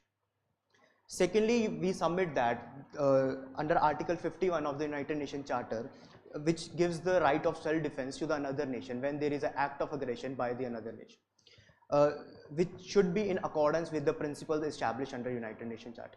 The principles of the United Nations Charters are given under the preamble and Article 2 of the said charter. These principles include the principle of sovereignty, which fulfill the fulfillment of the international obligation in good faith, the settlement of the international dispute in the peaceful means, and the use of force.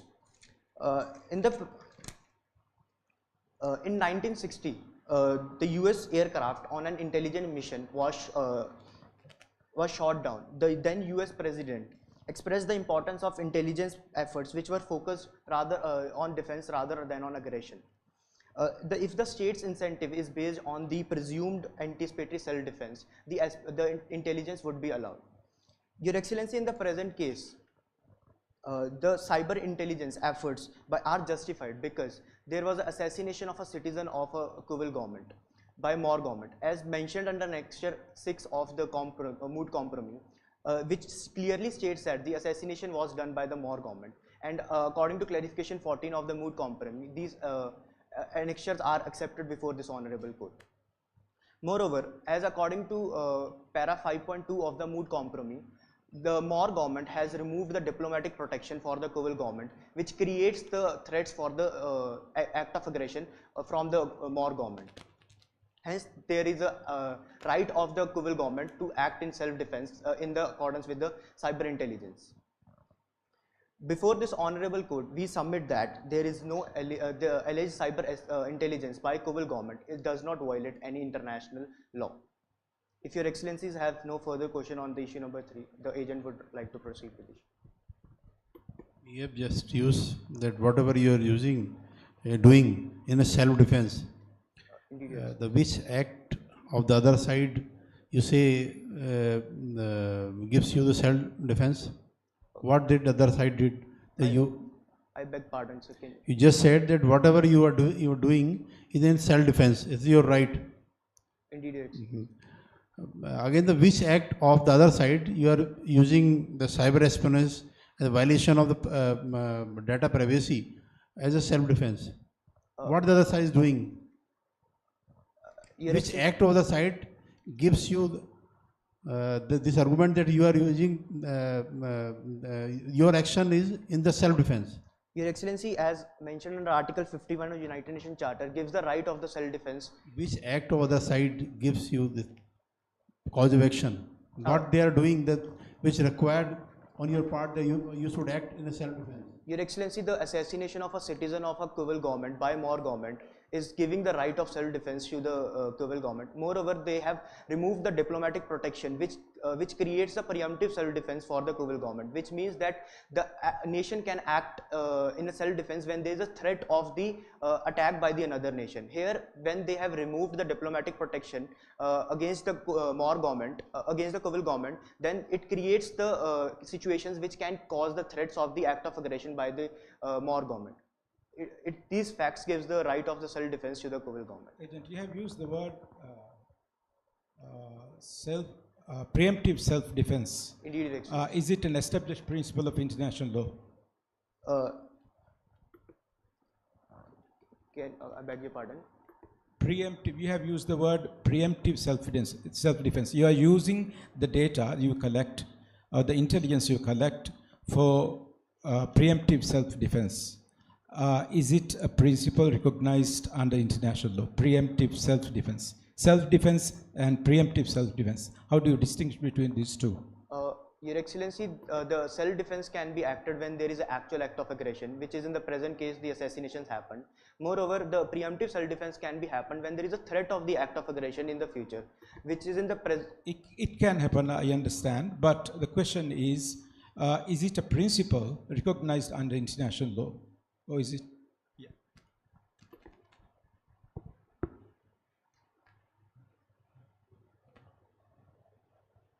Your Excellency, in the state practices, this principle of preemptive self-defense can be inferred. Could you please refer to any state practice?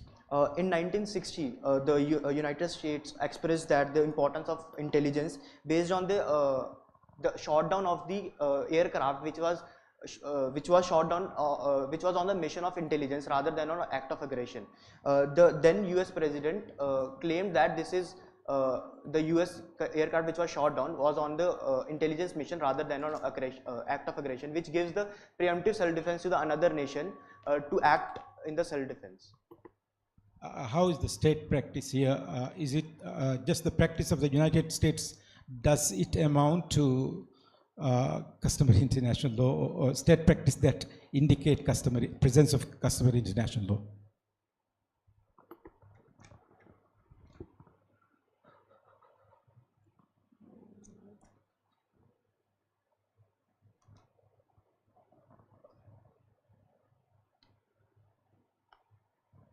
Your Excellency, the answers to this question will be given in the rebuttal rounds.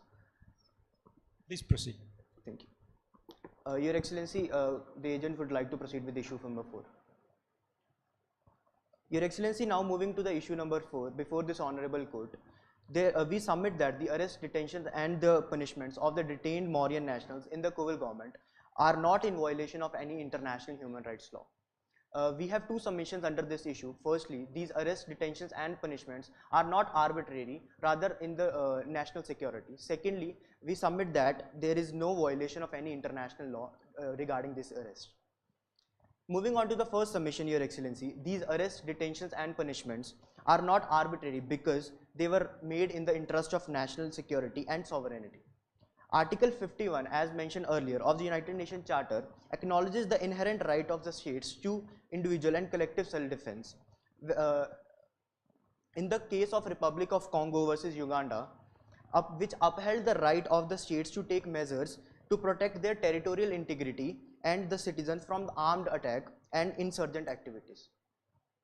In the present dispute, as mentioned under para 5.6 of the Moot compromise, the arrest and detentions were justified response to the perceived threats posed by the Mauryan nationals engaging in the activities deemed detrimental to the Kuwait national security interest.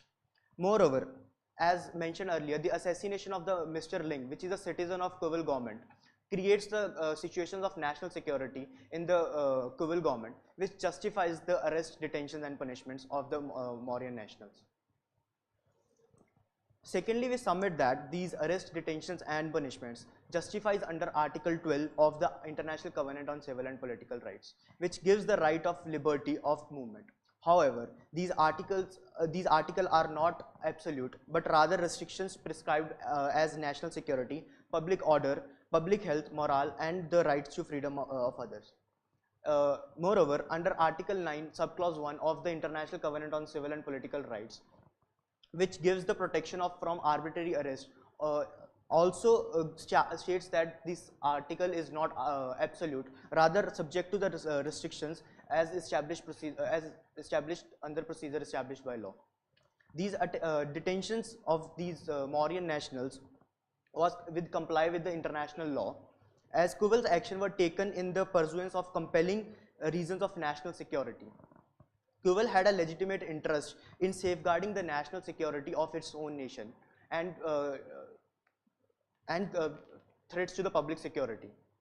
Your Excellency, moreover, these arrests, detentions and punishments are also protected under Article 30 of Universal Human Rights Declaration, which acknowledges the possibility of limitation on the rights to guarantee recognition and respect of the rights and liberties in the situations where the national security comes. In situations where the perceived threats to the national security arise, the nations retain the authority to enforce specific limitations on the individual's entitlement to uphold the public welfare and tranquility.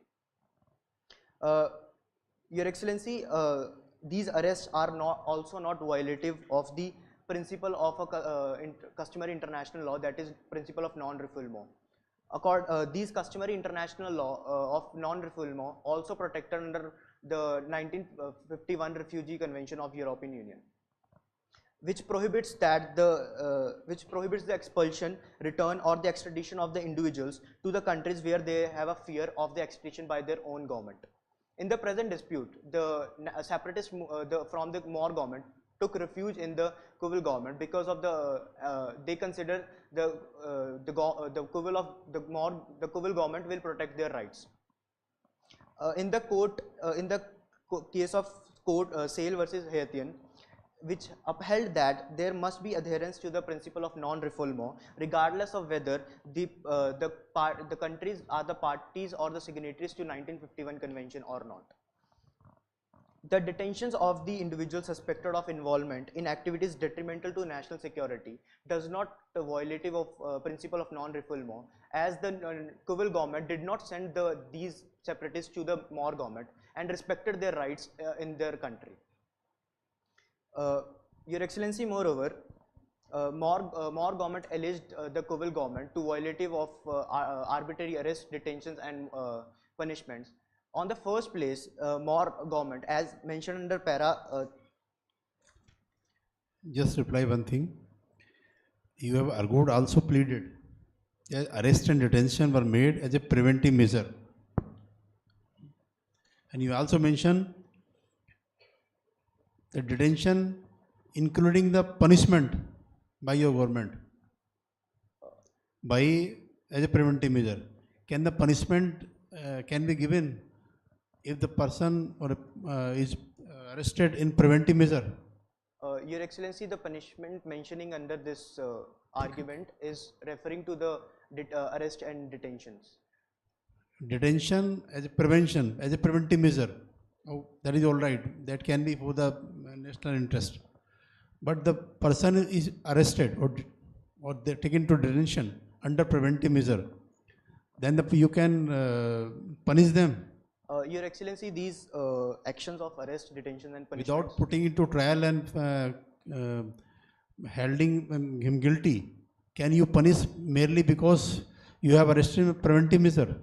Your Excellency, these arrests were not on the basis of preventive measures, rather on you have mentioned this arrest and detention were made as a preventive measure.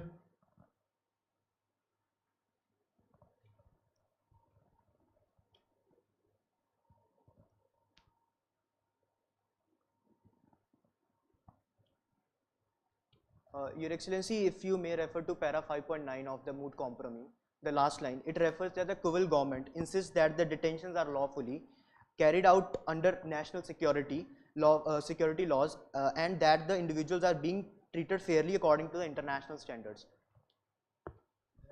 Subsequently, you mentioned the arrest, detention and punishment by the Kuval government are not violative of international law. Pardon, Excellency. You have mentioned page 17, paragraph 72. You have mentioned the arrest, detention and punishment. As a preventive measure, you can arrest a person, but you cannot punish unless you hold them guilty by putting them into trial. Is it not the violation of human right? Your Excellency, these arrest detentions were related to the national security. See that, understand the difference. Every government in the national security has a right through a law to arrest or detain a person as a preventive measure. Indeed, Your Excellency. Maybe for 1 year or 2 years. But you can not punish him unless you hold him guilty by putting him to trial. Indeed, Your Excellency. Punishment and preventive detention are totally two different things. Indeed, Your Excellency. So punishment, there must be a separate charge and trial. Indeed. So otherwise, a detainee for whatever period he has to be detained in the name of national security. If he has committed any other offense, he can be charged and he can be tried and punished. Indeed. But a detainee cannot be punished. But here the compromise 5.8 says that a small portion of the detainees were subjected to expedited trials and severe punishments were meted out. It doesn't show that they were charged for any offense except the detention. Your Excellency, the punishments referring here is referring to the arrest and detentions. The punishments are not the word punishment is not being referred after the hearing of the matter. They are not found guilty till now. They have only been arrested and detained and on the basis of the activities they did in the in the territory of Kuval. Activity they have done, there must be a separate charge for that. There must be trial and punishment, of course. But if it was only a detention in the name of national security, there cannot be any punishment. That person can be detained for a particular period, that's all.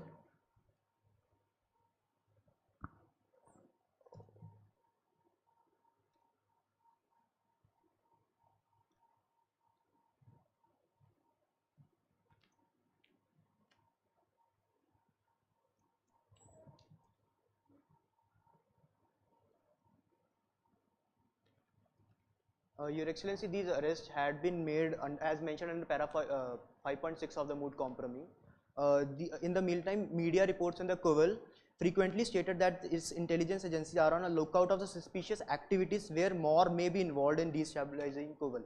These arrests have been made on a legitimate reason and evidence that these Mauryan citizens were involved in the making the national security, the threat to the national security of the Kuval. Indeed, Your Excellency. That doesn't mean that any crime has been registered against them and they were put to trial and...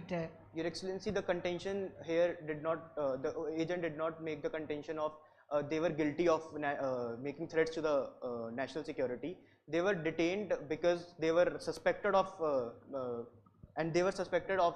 threatening to the national security of the Kuval.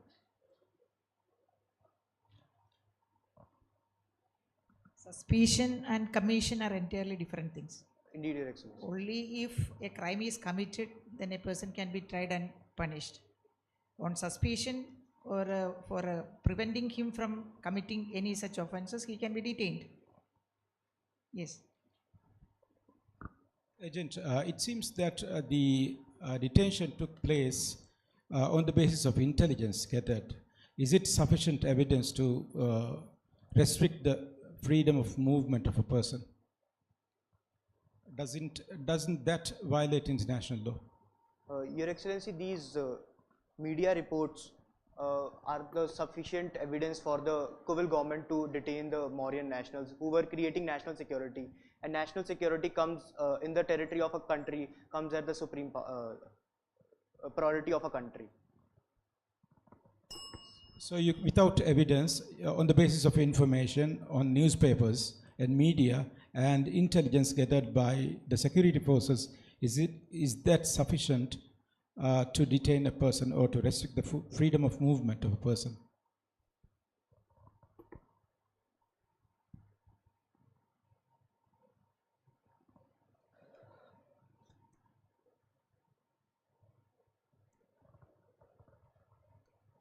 Your Excellency, these again coming back to the same argument, the arrests and detentions are not confirming they are guilty of the threatening national security. They are still under trial, and the Kuval government is following the procedure as mentioned under 5.9 that they were lawfully carrying out the procedure of the trial, and the individuals are being treated fairly according to the international standards.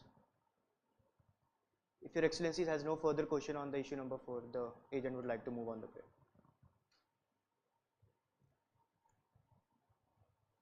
For the reasons stated above, the respondent submits that this honorable court does not have jurisdiction to try and decide over the matters claimed by the applicant, to hold that there is no violation of international law in the breach of data privacy and privacy of the users.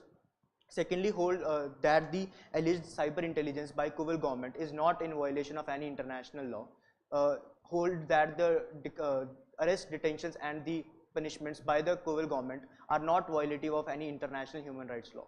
All of the above states above the respondents arrest their case.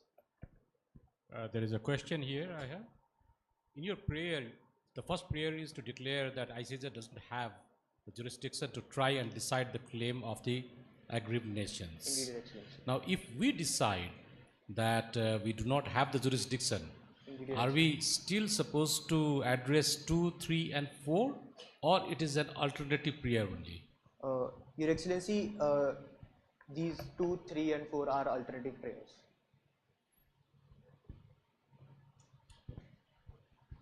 It's an honor before arguing this case.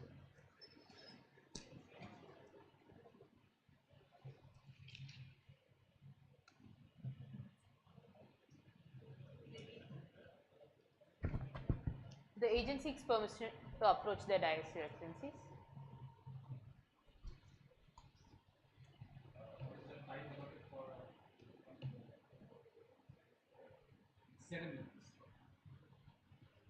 Your Excellencies have heard the arguments of both sides.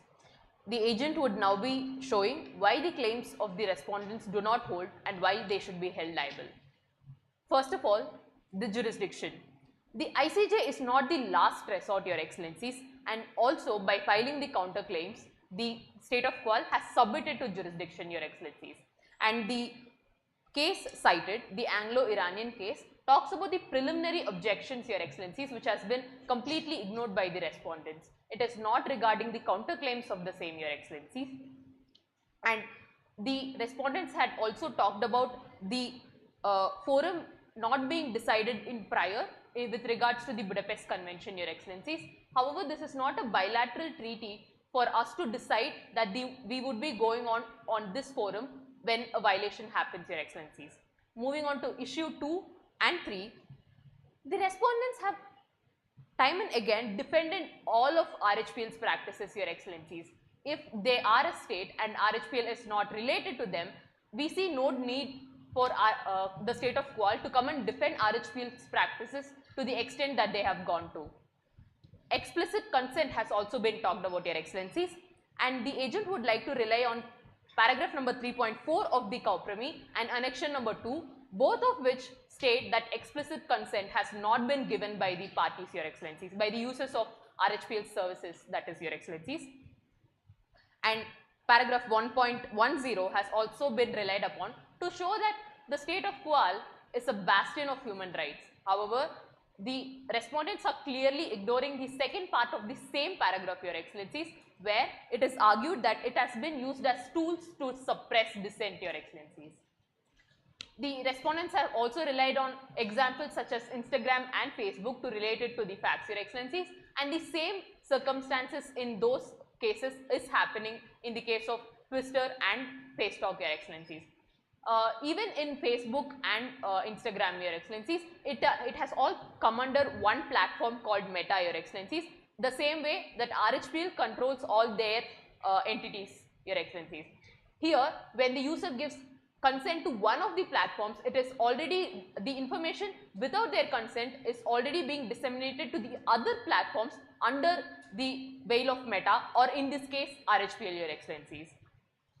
Moving on to the authenticity of the chats that the respondents themselves have denied, and the agent fails to understand why they would file counterclaims regarding the same issue, Your Excellencies. The speaker number 1 had contended that the authenticity of the chats that have been leaked has been specifically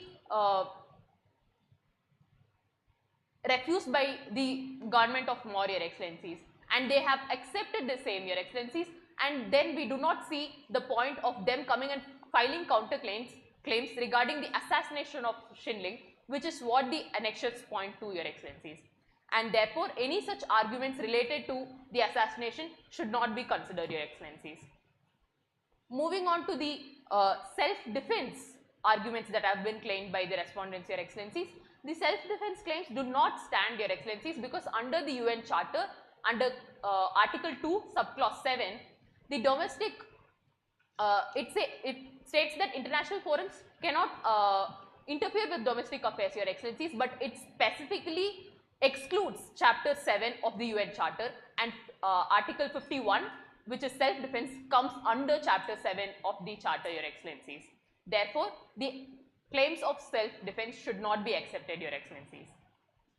As already established by the agent, the principle of sovereignty applies to cyberspace, Your Excellencies, and even in the UN HRC discussions, it has been stated that the rights which are available to people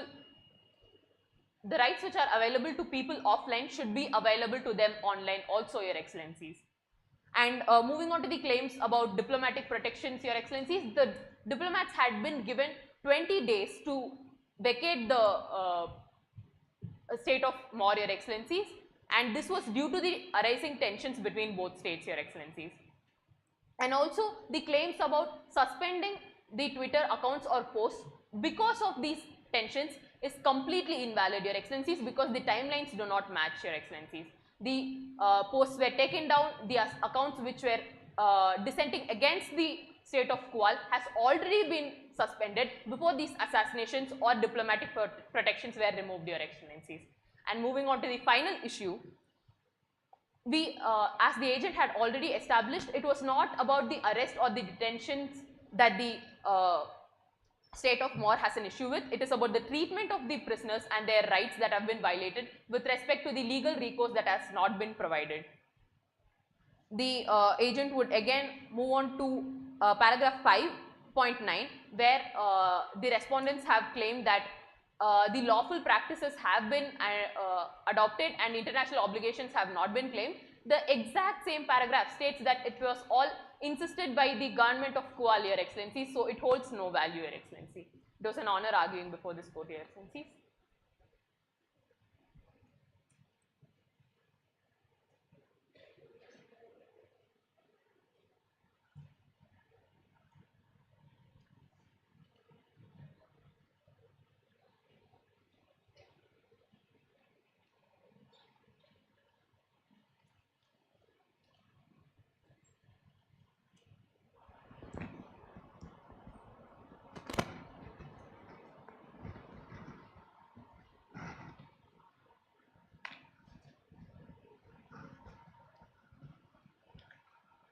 Your Excellencies, on the question of, as raised by my opposite agent on the question of releasing preliminary objections in the Anglo-Iranian case, Your Excellencies, I would like to draw your attention to the fact, in that case, the preliminary objections were accepted by the court on the basis that the declarations made, there was an inconsistency between the declarations made prior to 1932 and after 1932. Your Excellencies, on the point of in the Budapest Convention on Cybercrime under Article 45, paragraph 2, the last line, as mentioned earlier by the agent, clearly states, as agreed upon by parties concerned. Your Excellencies, this prima facie establishes that there needs to be a consensus between the nations on invoking court's jurisdiction in the present instance, because the provision also talks about submitting to the European Committee on Crime Problems an arbitral tribunal, and also alternatively by resolving the dispute by negotiations. Your Excellency, as pointed out by an opposite agent, that the domestic legislations which are enacted were met by criticism. Your Excellency, these are, as critiques argue, that these were tools of suppressing of dissent. However, Your Excellencies, I would like to draw your attention to the fact that Moor's definition of national security laws is itself flawed. If I may draw Your Excellency's attention to paragraph Your Excellency, if I may draw your attention to paragraph 1.5, it states that the refugees from the modern have gone to Kuwait because Kuwait is a heaven of refugee laws and human rights. Your Excellencies, these separatists who are residing now in Kuwait maintain a strong cultural and political identity, and are contributing to the Cowell's economy and society. Hereby, they are now the citizens of Cowell and their rights are being protected. Your Excellency, on the question that the war has officially denied the authenticity of the chats, Your Excellency, this whole argument is, destabilizes the fact that these were retrieved through espionage activities or intercepting communications.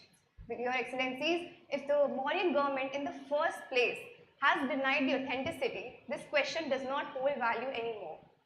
Your Excellencies, on the question of counterclaims which have been raised by Cowell, those deal with extraterritorial targeted assassination of separatists and the removal of diplomatic protection. Your Excellencies, this waiver of diplomatic protection was done by the Mauryan government as citing a non-reciprocal treatment. Your Excellencies, this is not a valid ground for removing diplomatic protection at a time when tensions were already escalating. Your Excellencies, on the fact of self-defense,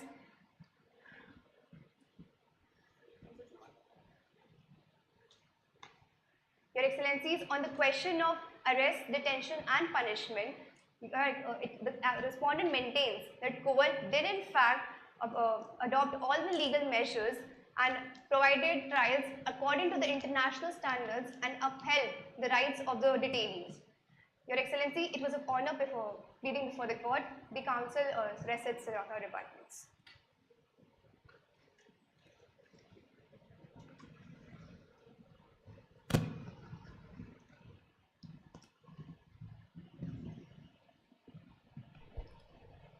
I extend my warm gratitude to the bench for being so kind to judge this esteemed competition.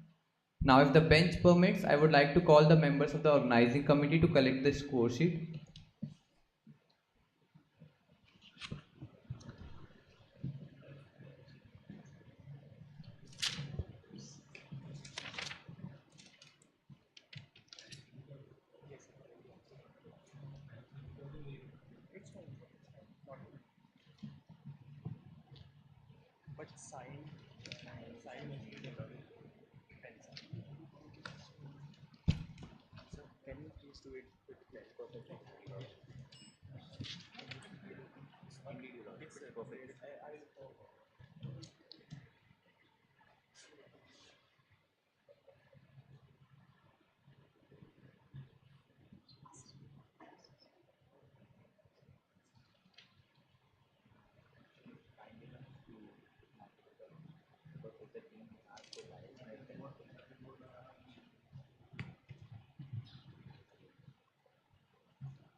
So that's all.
Now, I would like to request the dignitaries to be pleased to join us for the lunch.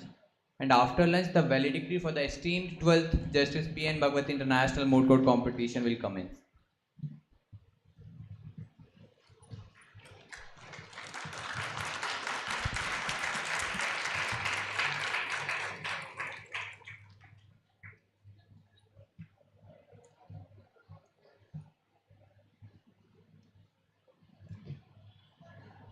I would request the audience to please raise.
Everyone to please be seated. Everyone, please be seated.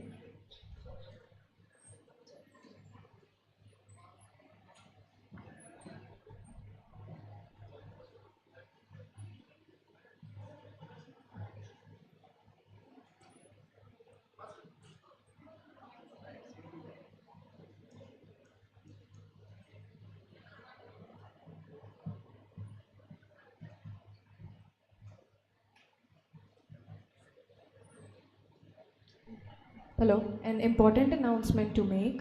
As we get the instructions, we will move forward for lunch. I request all the participating teams to move forward for lunch first, followed by the third year students and then the volunteers. I repeat, first the participating teams will proceed for lunch, then they will be followed by the third year students and then the volunteers. And another announcement for third year students, you will be required to process or show your identity card at the fee counter to get or avail the lunch facilities. Thank you. Hello. All of this when instructions will be given. Thank you. Until then, please maintain the decorum of the auditorium. Thank you.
रात्री तुझ्या दिवशी आमच्या मान येतात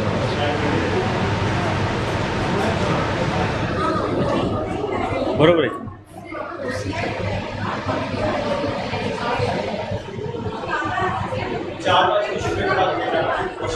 थोड़ा इसको आगे कराएं क्या? एक मिनट सब बाजू हो जाओ ना. एक सेकंड सब बाजू हो जाओ. कह रहे क्या कह रही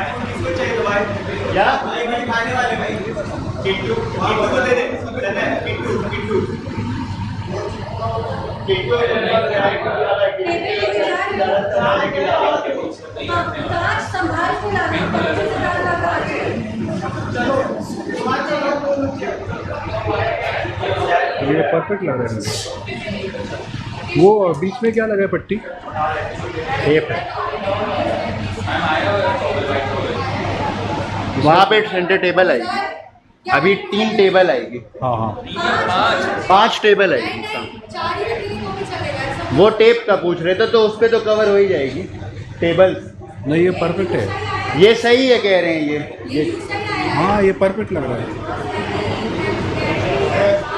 तो क्या वाटतं आकाश? बघ वरती नाही ओके बघ. सुनो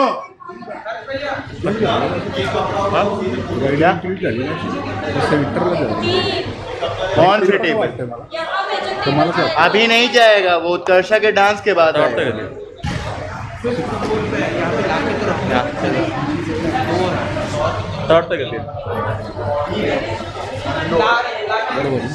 हे बघा वाटतं करतील का तर माझी नजर आखली झाल्या.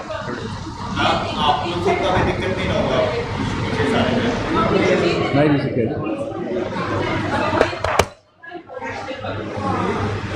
याच्यावर कधी काढायचं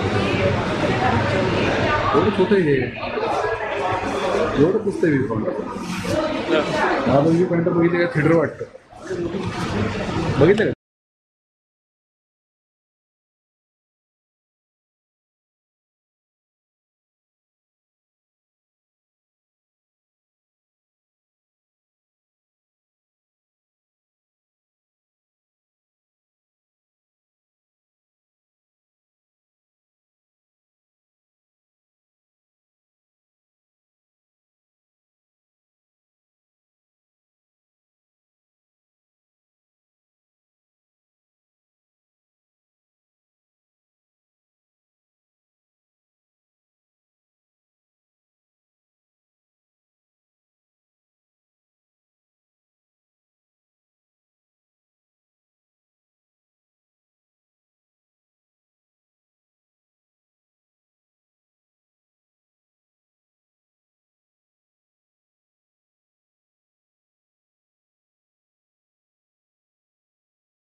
Thank you, Shambhavi, for the introduction.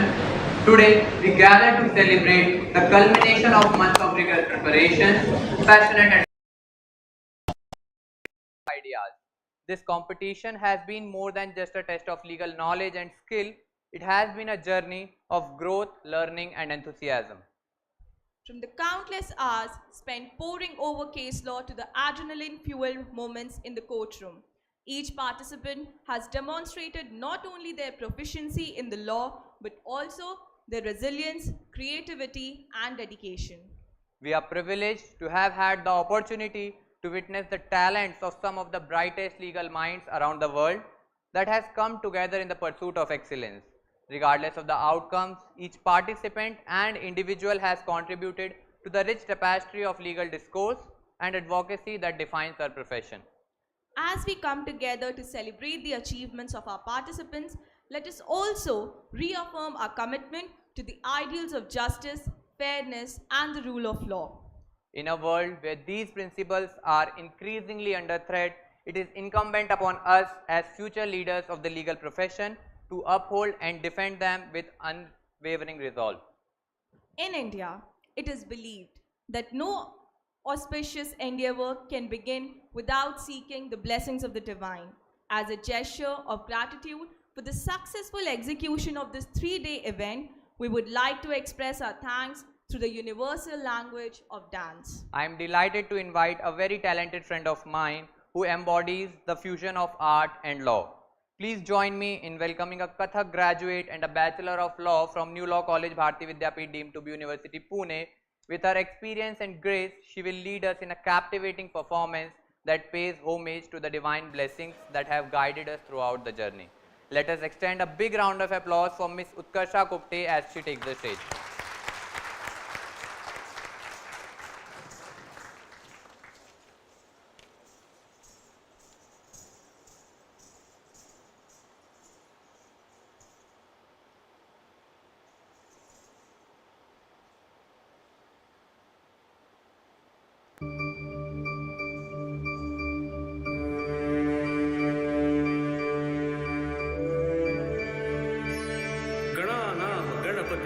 Lambodar सोहे भुजाचार एकदंत चंद्रमा ललाट राजे ब्रह्मा विष्णु महेश तालदय धुरपत गावे अति विचित्र गणनाथ आज मृदंग बजावे मृदंग बजावे मृदंग बजावे।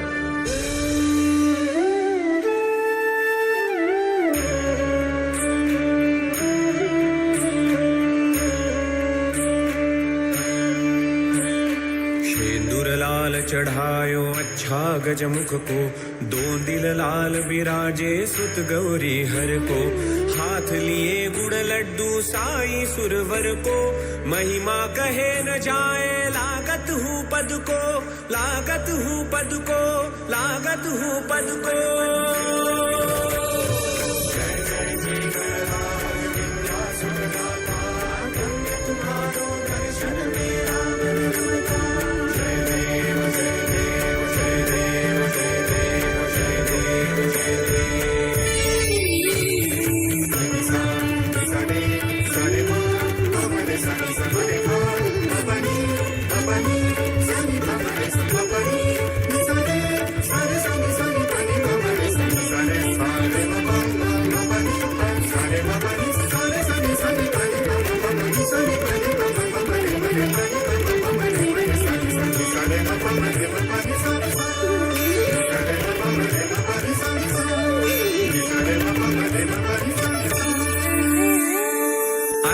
सिद्धिदासी संकट को वैरी विघ्न विनाशक मंगल मूरत अधिकारी अष्टौ सिद्धिदासी संकट को वैरी विघ्न विनाशक मंगल मूरत अधिकारी कोटि सूरज प्रकाश ऐसी छवि तेरी गंडस्थल मद मस्तक झूले शशि बिहरी जय देव जय देव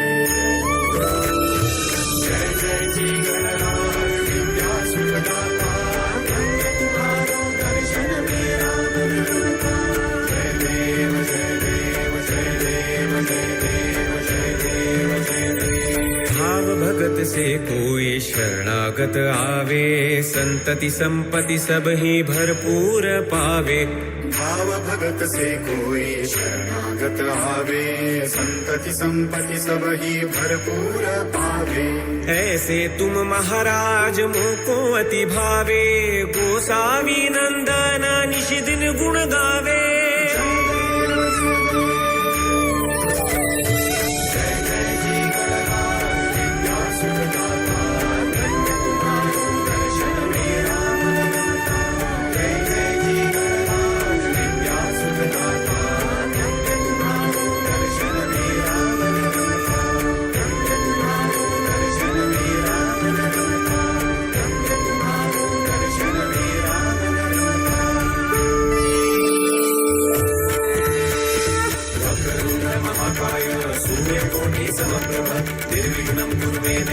सर्वकार्येषु सर्वदा, सर्वकार्येषु सर्वदा, सर्वकार्येषु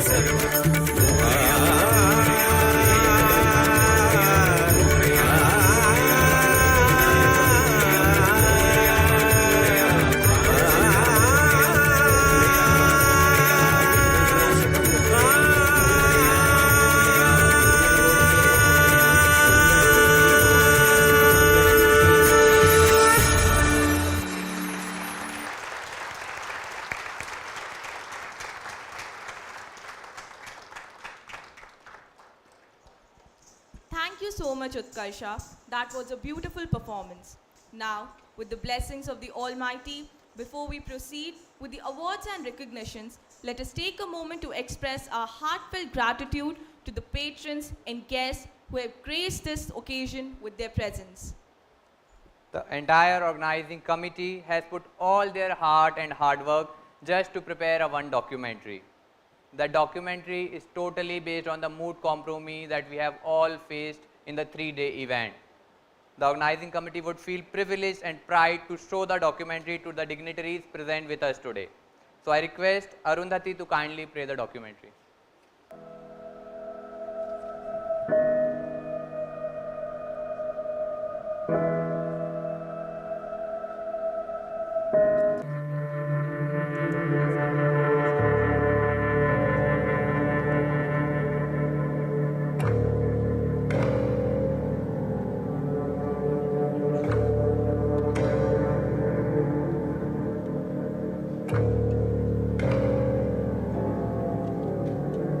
Our studio has received a video and I'm warning the viewers that the incident caught is horrific and inhumane. It shows with increasing tension what all the Mauryan people residing in Kual have to go through.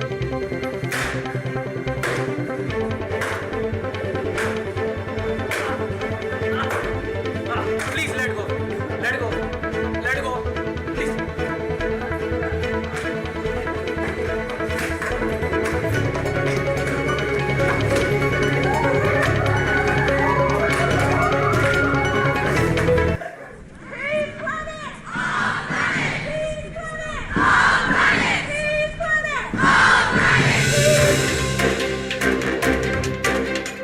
Assassination of Mr. Ling, a sensational news coming from the city of Kual. On 15 June 2022, Mr. Sheel Ling, an influential figure in the separatist movement, was assassinated in the middle of the city while he was on his routine morning walk.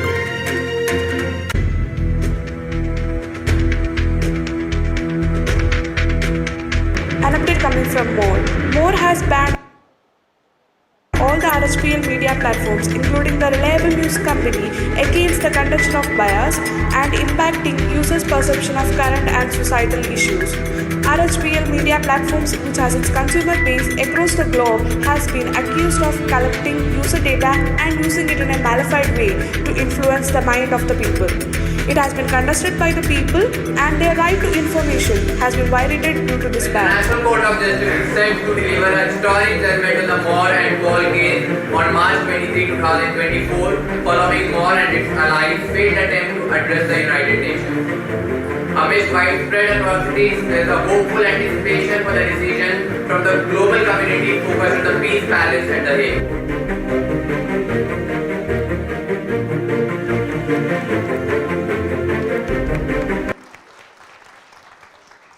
Thank you, Arundhati. Now, I would like to request all the dignitaries to please come over the dais.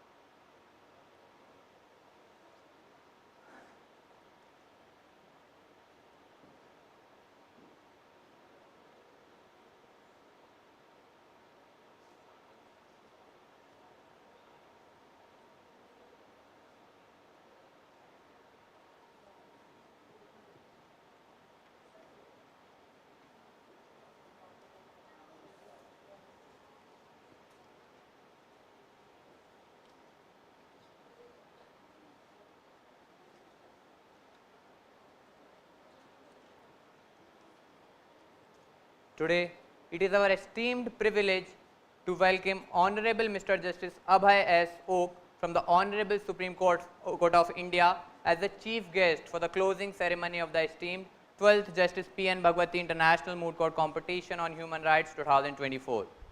We express our heartfelt gratitude to your Lordship for gracing us with your esteemed presence and for graciously accepting our invitation. Justice Oak, born on 25th May 1960, graduated from the University of Bombay before embarking on a distinguished legal career. He honed his skills under his father's tutelage and later with renowned legal minds. Elevated to the Bombay High Court in 2003, your Lordship became a permanent judge in 2005. As Chief Justice of Karnataka High Court from 2019, he championed civil liberties and marginalized communities, notably during the COVID-19 pandemic. His judgments exemplify a commitment of justice and equality, earning him acclaim. Now, serving on the Honorable Supreme Court of India, his legacy inspires social change and upholding human rights.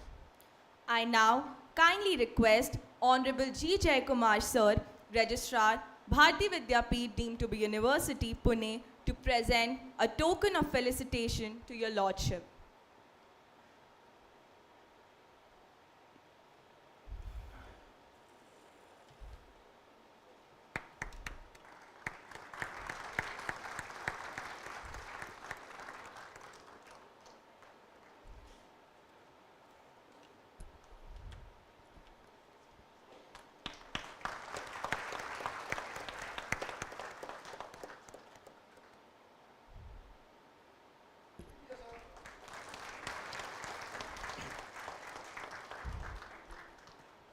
Thank you, sir.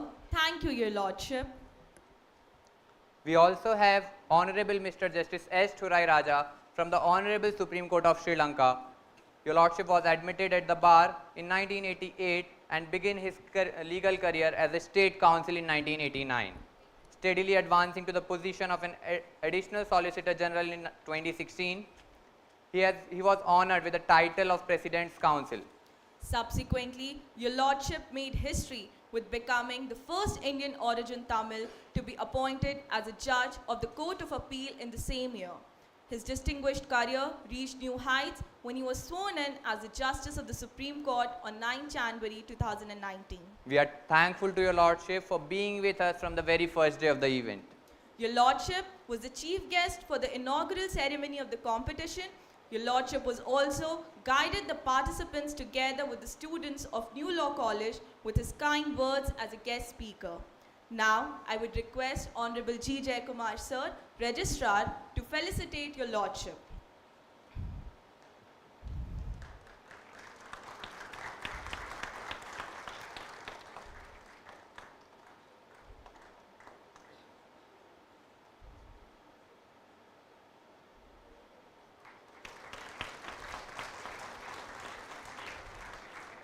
Thank you, sir. Thank you, your Lordship. Today, we find ourselves truly fortunate to have had the privilege of witnessing a distinguished panel of 5 esteemed personalities from around the world presiding over the final rounds. We are blessed to witness such esteemed professionals indulging into the arguments with budding lawyers, generously sharing their wealth of knowledge and sound reasoning to guide us all.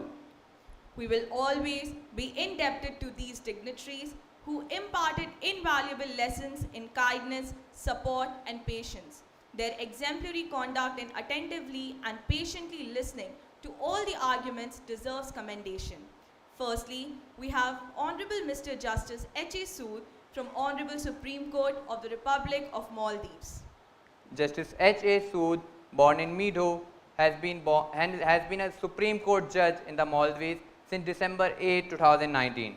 He previously served as an Attorney General, Chief Judge of the Civil Court and on the Judicial Service Commission. Justice Sood was instrumental in drafting the Maldives' current constitution and founding the Maldivian Democratic Party. Despite facing obstacles for representing dissidents, he championed legal reforms and established Maldives Bar Association. Your Lordship's contribution extend to legal education, co-founding the Maldives Law Institute and receiving recognition for his service to law in 2011. Now I request Honorable G. Jayakumar Sir to kindly felicitate your Lordship with the token of gratitude.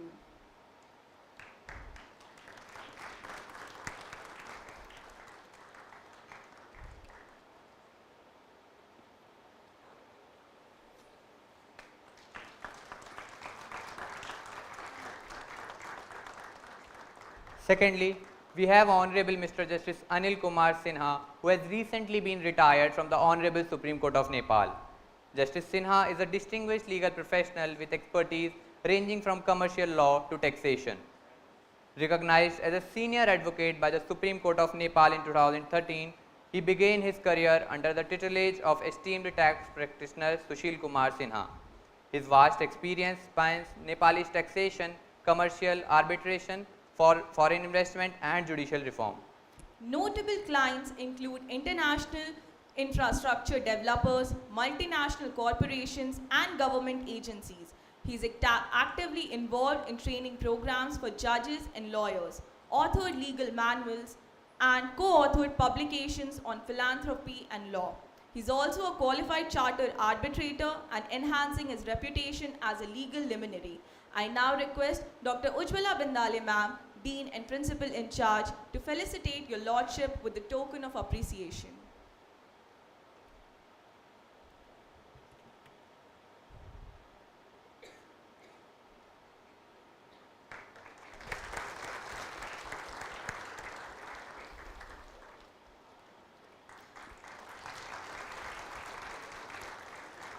Thank you, ma'am. Thank you, your Lordship.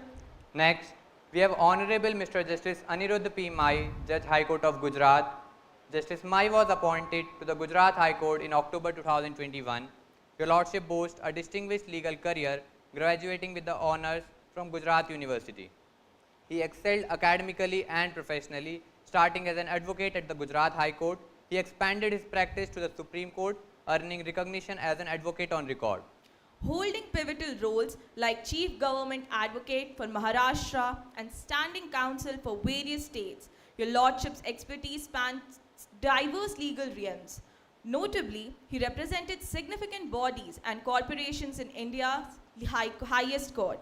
With his wealth of experience and expertise, Justice Mai's tenure promises substantial contributions to justice administration in Gujarat.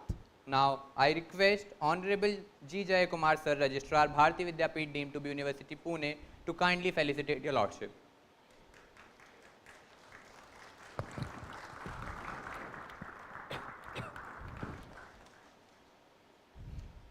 Thank you, sir. Thank you, your Lordship.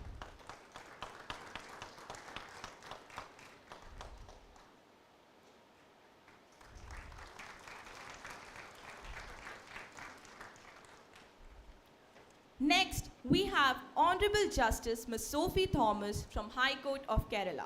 Justice Sophie Thomas, born on February 13, 1963, graduated from Government Law College, Ernakulam, and pursued an LLM from MG University. Starting as a judicial magistrate, she held various judicial roles, including presiding over significant cases like the Marat trials. Recognized for her commitment, she became Registrar General of the High Court of Kerala in 2020. Appointed as an additional judge of the High Court of Kerala in October 2021, she embodies judicial integrity, fairness and compassion. Throughout her career, Justice Thomas has inspired the legal community with her dedication of justice, equality and the rule of law. I now invite Dr. Ujjwala Bindale ma'am, Dean and Principal in charge, to honor your lordship with the token of gratitude.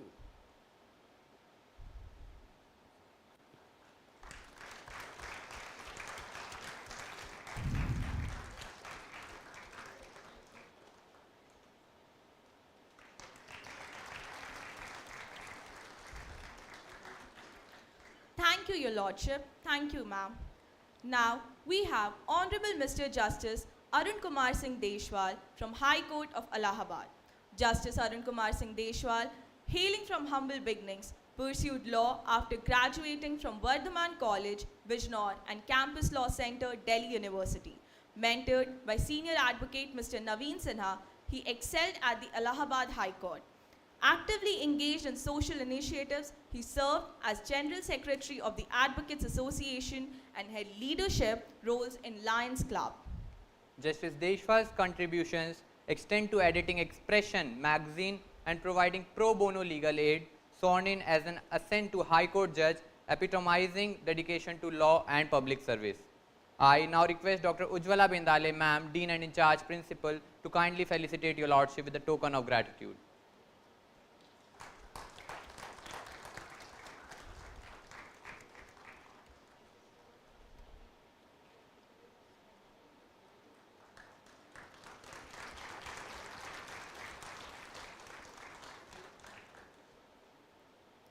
In addition to this, we extend our warm regards to our patrons, first and foremost Dr. Patang Rao Kadam, founder and chancellor, Bharati Vidyapeeth, deemed to be University, New Law College, Pune. Dr. Shivaji Rao Kadam, chancellor, Bharati Vidyapeeth, deemed to be University. Dr. Vishwajit Kadam, pro vice chancellor, Bharati Vidyapeeth, deemed to be University. Dr. Vivek Sauji, our vice chancellor, Bharati Vidyapeeth, deemed to be University. Dr. Asmita Jagtap Kadam, the Executive Director of Health and Science, Bharati Hospital, and Honorable Sir G. Jay Kumar, Registrar, Bharati Vidyapeeth, deemed to be University, who have been our support system throughout the preparation and organization of the competition, and today to witness the exemplary performances of the talented Moot Court participants and to share their valuable insights with the legal community. Now, I would like to call upon Honorable Mr. Justice Anil Kumar Singh Deshwal, Judge Allahabad High Court, to enlighten us with his experience and his wise words.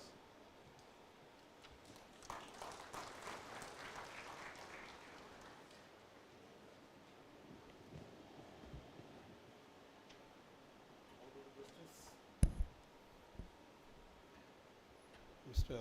Abhas Oka, Judge Supreme Court, Honorable Justice S. Thoraraja, Judge Supreme Court, Sri Lanka, Honorable Justice Anil Kumar Sinha, Judge Supreme Court, Nepal, and Honorable Justice Husnu Ali Sood, Supreme Court Judge, Maldives, Justice Sophie Thomas, Judge, Kerala High Court, and Justice Anirudh P.M.I. from Gujarat High Court, Vice Chancellor, Registrar, Dean of University, faculties, and dear students. Human rights, the rights of a human, violated by the humans, protected by the humans through the institution consisting of the humans. As in the Vienna Declaration 1993, a definition was given regarding what is the human right. They say, all rights are universal, indivisible, and interdependent, interrelated. They are the human right. These are the human right. Throughout history, idea of human rights has been an evolving force, gradually taking shape and gaining momentum to become a cornerstone of the modern society. From ancient civilization to enlightenment of era's profound philosophy, the journey of human right has been marked by milestones that have shaped the way we view individual liberty, dignity, equality. Human rights are fundamental entitlement and protection that belongs to every person, regardless of their gender, age, nationality, simply because they are a human being. These rights are considered inherent, meaning they are not granted by government or authority, but are part of our basic humanity. The concept of human right is rooted in the idea of human dignity, recognize the inherent worth and value of every individual. In our country, the Supreme Court, by enlarging the scope of Article 12, indirectly, it provided a platform for the protection of human right. Similarly, in India, by expanding the scope of the rights, PIL has become the great a forum to protect, espouse the human right. Human rights are enshrined in various international documents with Universal Declaration of Human Rights adopted by United Nations 1948. These rights are protected by both international as well as domestic law and are monitored and enforced by the government, international organizations, and human rights activists to ensure that individuals are treated with equal respect and dignity. We are witnessing unprecedented challenges to the human rights ranging from systematic discrimination and inequality into political depression and armed conflict. In the face of these challenges, it is incumbent upon us to reform our commitment to the fundamental principle of human dignity, equality, and justice. The advancement of human rights is not merely a moral imperative, it is essential for building inclusive society, fostering sustainable development, promoting peace and stability. When the individuals are empowered to exercise their right freely without fear, they can contribute more fully to the social and economical, political progress of their community. However, the task of advancing human rights in a changing world is fraught with complexity, obstacle, rapid technology advancement. Though the technological advancement have undoubtedly revolutionized the way wars was waged with profound implication before human rights. Furthermore, the increasing reliance on cyber warfare and information warfare poses new threat to human rights. As the state and non-state actors exploits the digital vulnerability to surveil, censor, and manipulates population. The weaponization of the social media platform and spread of disinformation campaign have amplified societal division, ultramined democratic process, eroded trust in the institution, posing significant challenge to the protection of freedom of expression and the right to access information. In conclusion, as we navigate the complexity of changing world, let us remain steadfast in our commitment to advancement of human right for all. Let us build a future where every individual can live with free from fear, discrimination, oppression, and where inherent dignity and worth of every human being are being upheld and respected. Last but not least, let us garnish transformative potential of technological to promote human rights, foster peace and reconciliation, and build a more just and equitable world for future generation. Thank you.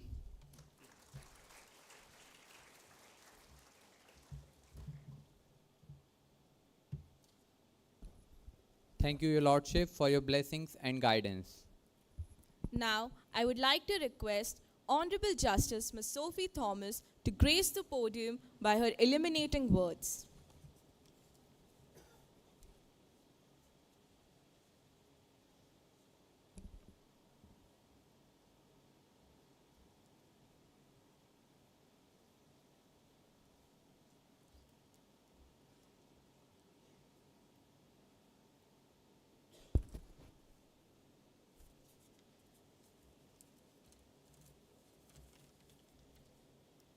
Honorable Mr. Justice Asoka, Judge Supreme Court of India, national and international judges on the dais who are in the panel of judges, Dean and the Principal of this Law College, faculty members, students, ladies and gentlemen.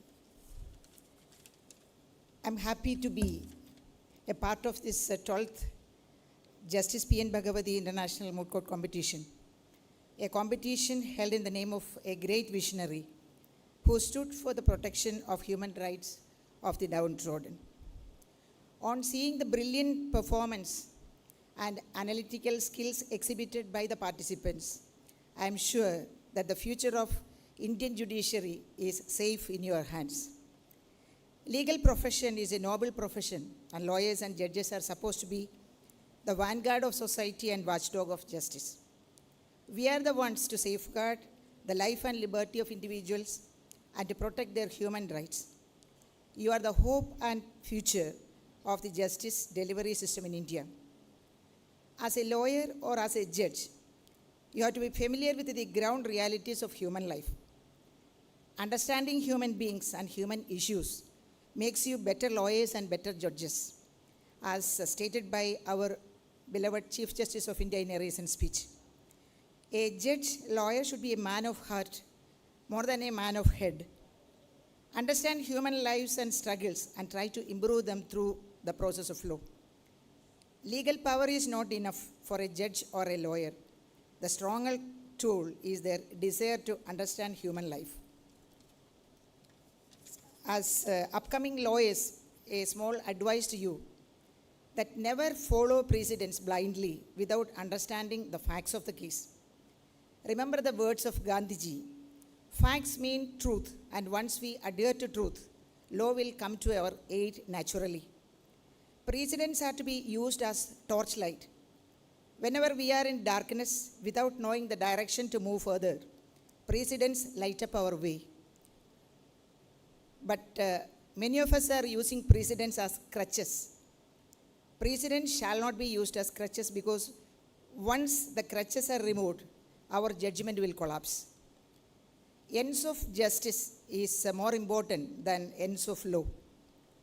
Hard work and dedication will definitely bring recognition and advancement in legal profession. Be true to yourself, your clients, to the court, and even to your opponent.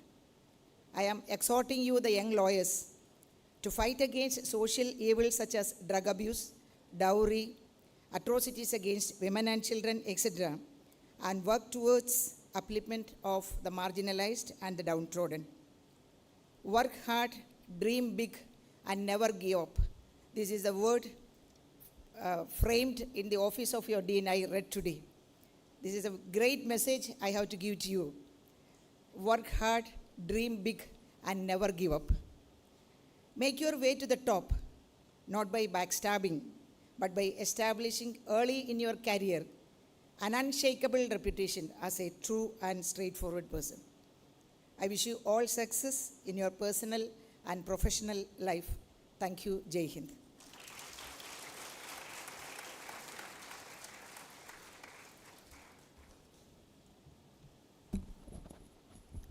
Thank you, Your Ladyship, for your warm words.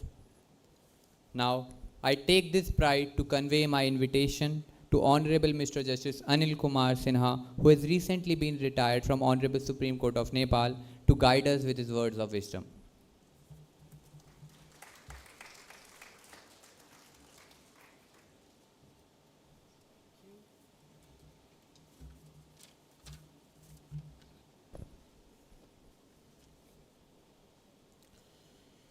Your Lordships, dignitaries from this esteemed university, on and off the dais, and most importantly, students of Nepal Law, a new law college, and participants and other honorable and distinguished guests, humble ladies and gentlemen.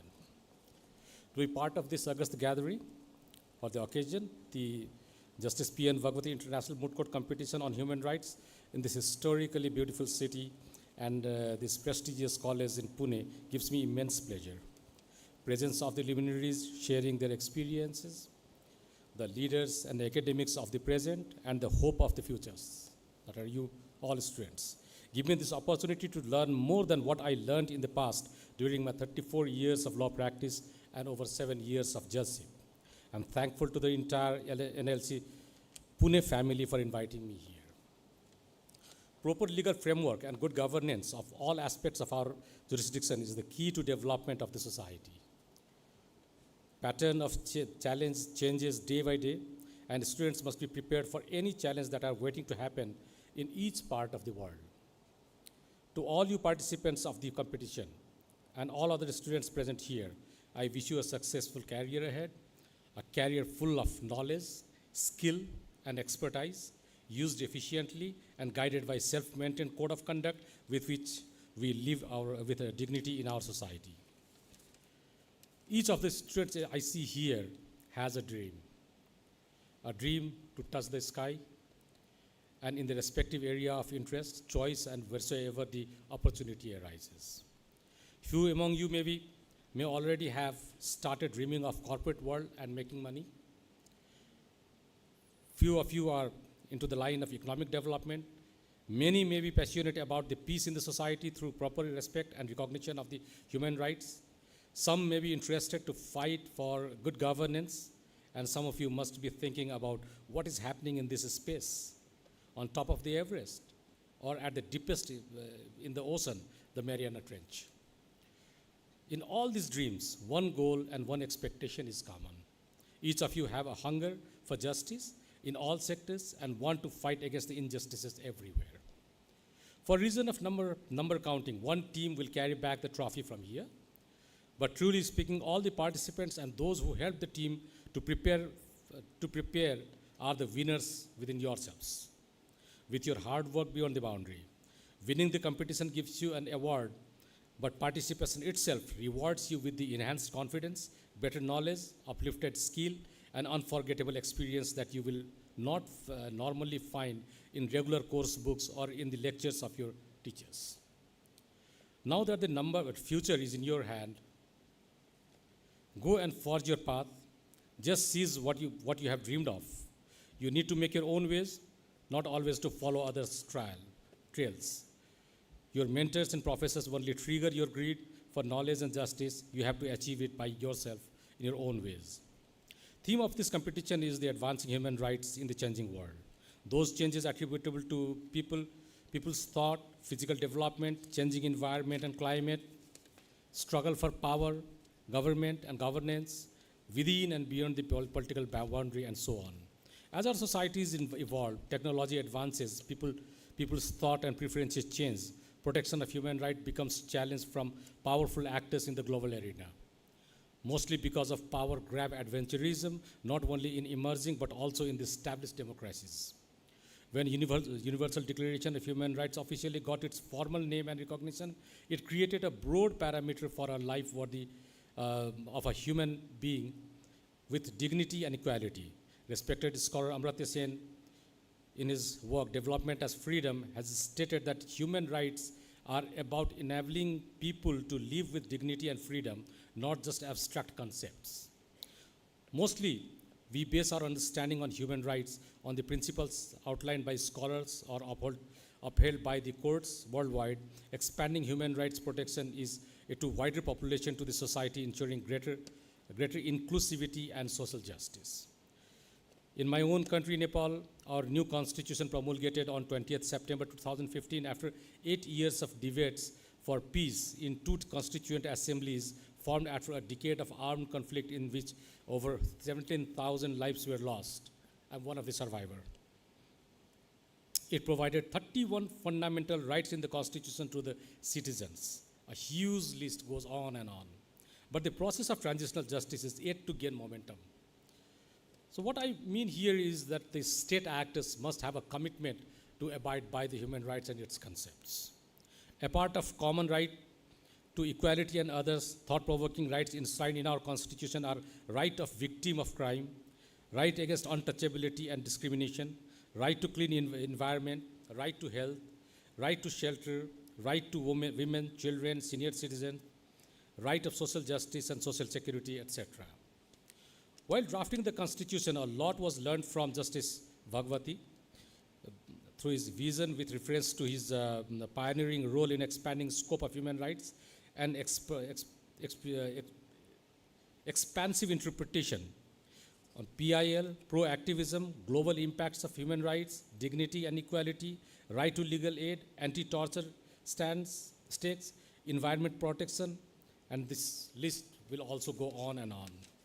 Right of victim of any crime recognized as a constitutional right is also regarded as a human right that also aims to protect post-crime victimization with quick justice clubbed with appropriate compensation. Delay in justice delivery is also an issue of human rights. Ambit of victimology and victim justice system is thus conceptually looked upon in a holistic way, but awareness on those new concepts are yet to be raised among those who act as the state actors. Despite constitutional provisions in the exclusiveness, the court had to take lead to protect various rights of LGBTI community, including identity issues of citizenship certificates, voting rights, same-sex marriages, etc. Right of child to seek citizenship under mother's name has to be enforced by the court through various directives. Many state authorities use their own perceptions and discretions to deal with such issues and refrain to act. Educating and changing concept of human rights is thus essential in every level of the society and at the rulers level too. The world is now dominated by influence of super fast technologies like artificial intelligence that created opportunities, but simultaneously new threats have emerged too. Changing technologies, people's interventions with environment resulting to climate change and its adverse effects and way of governance in various governments are now compelling the world to redefine human rights. Experience from different parts of the world evidences that the issue like nationalism, regionalism, religion, caste, and populist slogans are challenging human rights norms too. The COVID-19 pandemic made us rethink what is the value of right to health and healthy environment. In recent past, we have seen crises on global scale. In any of such jurisdiction, people's right to live without fear cannot be compromised. That means the theory and concept of human rights is in need to recalibrate and reconnect to people, especially focusing marginalized sectors, women, children, differently abled, people with different identities and preferences, etc. It is noteworthy that United Nations Sustainable Development Goal has targeted to align with the obligations outlined in international human rights frameworks. Young people have the huge responsibility to continue their efforts to analyze whether we are moving on a sustainable track in a balanced way. Protecting human rights is an ongoing and continuing process, and that's why I quote here Nani Palkiwala's words, "The moment you stop, we all fall." Thank you very much for your attention, distinguished and humble ladies and gentlemen. Thanks.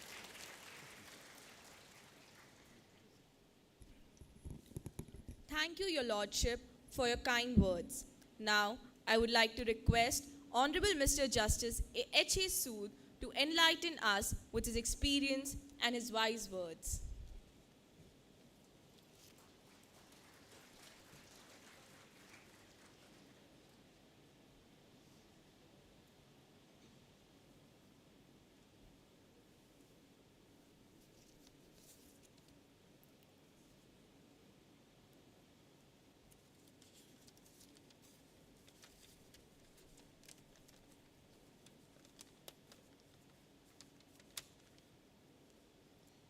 Honorable Mr. Justice Abe S. Oka, Supreme Court of India, and other justices from India and Sri Lanka, Nepal, Dean and Principal of the Law College, members of the faculty, dear students, good afternoon. Thank you very much for giving me the chance to speak today. It is timely to discuss challenges to human rights protection in today's world. The world is changing rapidly. With these changes, the world order that existed since the end of the Second World War is likely to undergo a transformation, obviously impacting upon human rights protection, both at the national levels and international level. As such, In addition to the collective efforts of the international community, we as citizens of the world can play a huge role to shape the future of human rights protection and meet the challenges to human rights protection for the greater good of the humanity. The point I would like to make today is that we as individuals, we can do more. As individual citizens of the world, we have more power than the previous generations had during their time to raise their voices and participate in the governance of their communities. At this juncture, the most important question, therefore, we must be asking ourselves today is how important is human rights of others to us? Should we care about human rights violations suffered by other people? Or does human rights matter to us only when we are at the receiving end? While we live in our comfort, do we need to care about the human rights violations suffered by migrants who cross borders for their safety and livelihood? Should we be concerned about the killing of innocent babies and children in wars happening elsewhere? Should we be worried about the growing extremism and its impact on human rights protection in other parts of the world? Should we care about the growing authoritarianism in various corners of the world and the backsliding of human rights and democratic order? If we keep on thinking about these questions, I have no doubt that human rights protection will be on the main agenda of the governments of the world.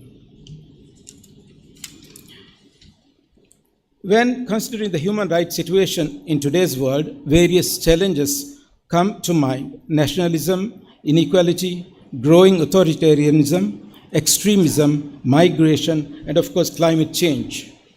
Many of these different threats are linked to one another in complex ways. For example, inequality has generated nationalism and extremism, while climate change can increase inequality, discrimination, and deprivation of basic human necessities.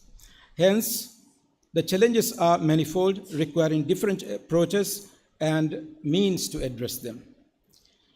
Firstly, I will have a look at the climate change, which is a major threat to human rights. Not only does it pose a threat to life in low-lying islands such as my country, the Maldives, but it affects all countries of the world without exception.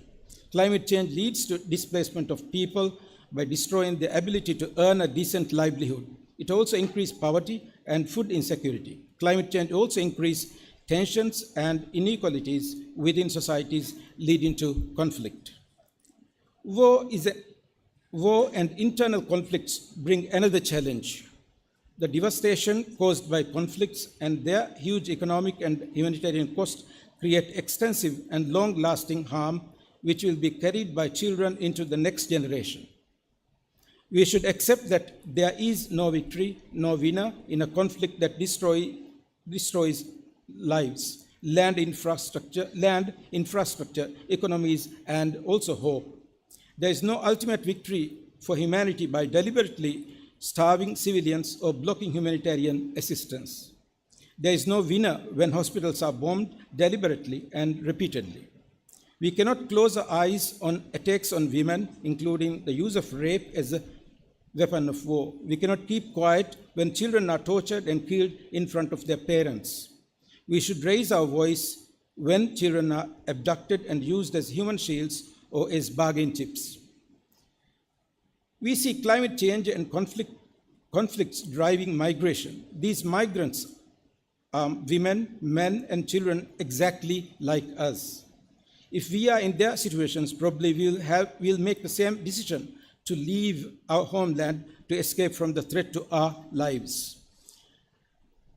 They are people like us who need protection and our sympathy rather than pushing them back into further danger and humiliation or detention. In a number of countries, there are increasing signs that people are being frustrated with democracy. People are losing their faith in politicians and democratic institutions.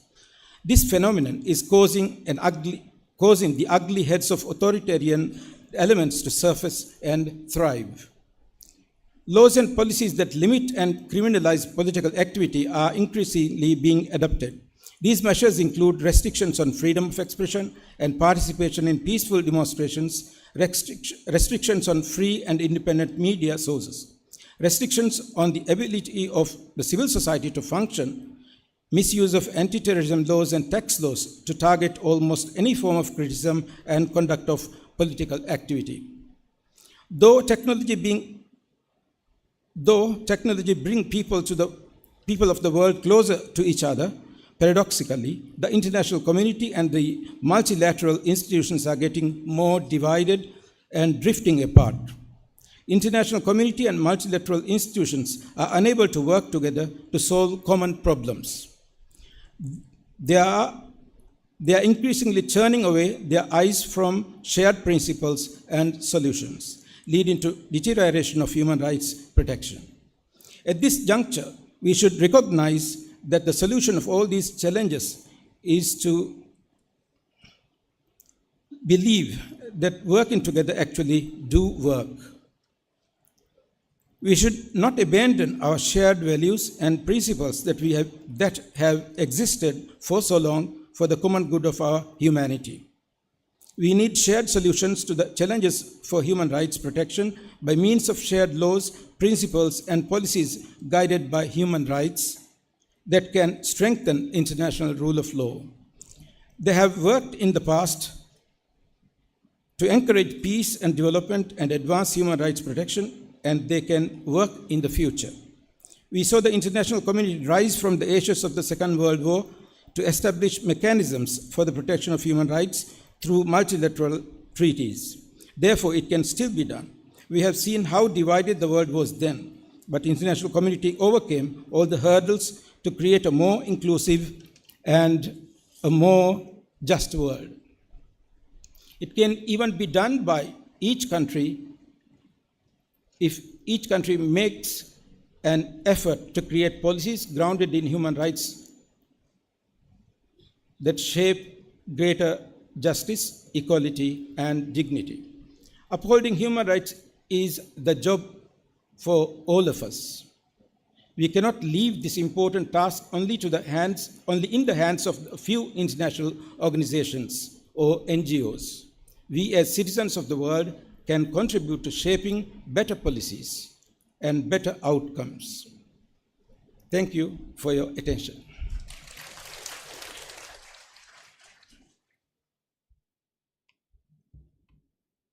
Thank you, Your Lordship, for being so grateful with your words. I now take the honor to invite the Honorable Chief Guest for the event, Justice Abhay S. Oak, Judge, Honorable Supreme Court of India, to grace the podium and guide us with words of wisdom.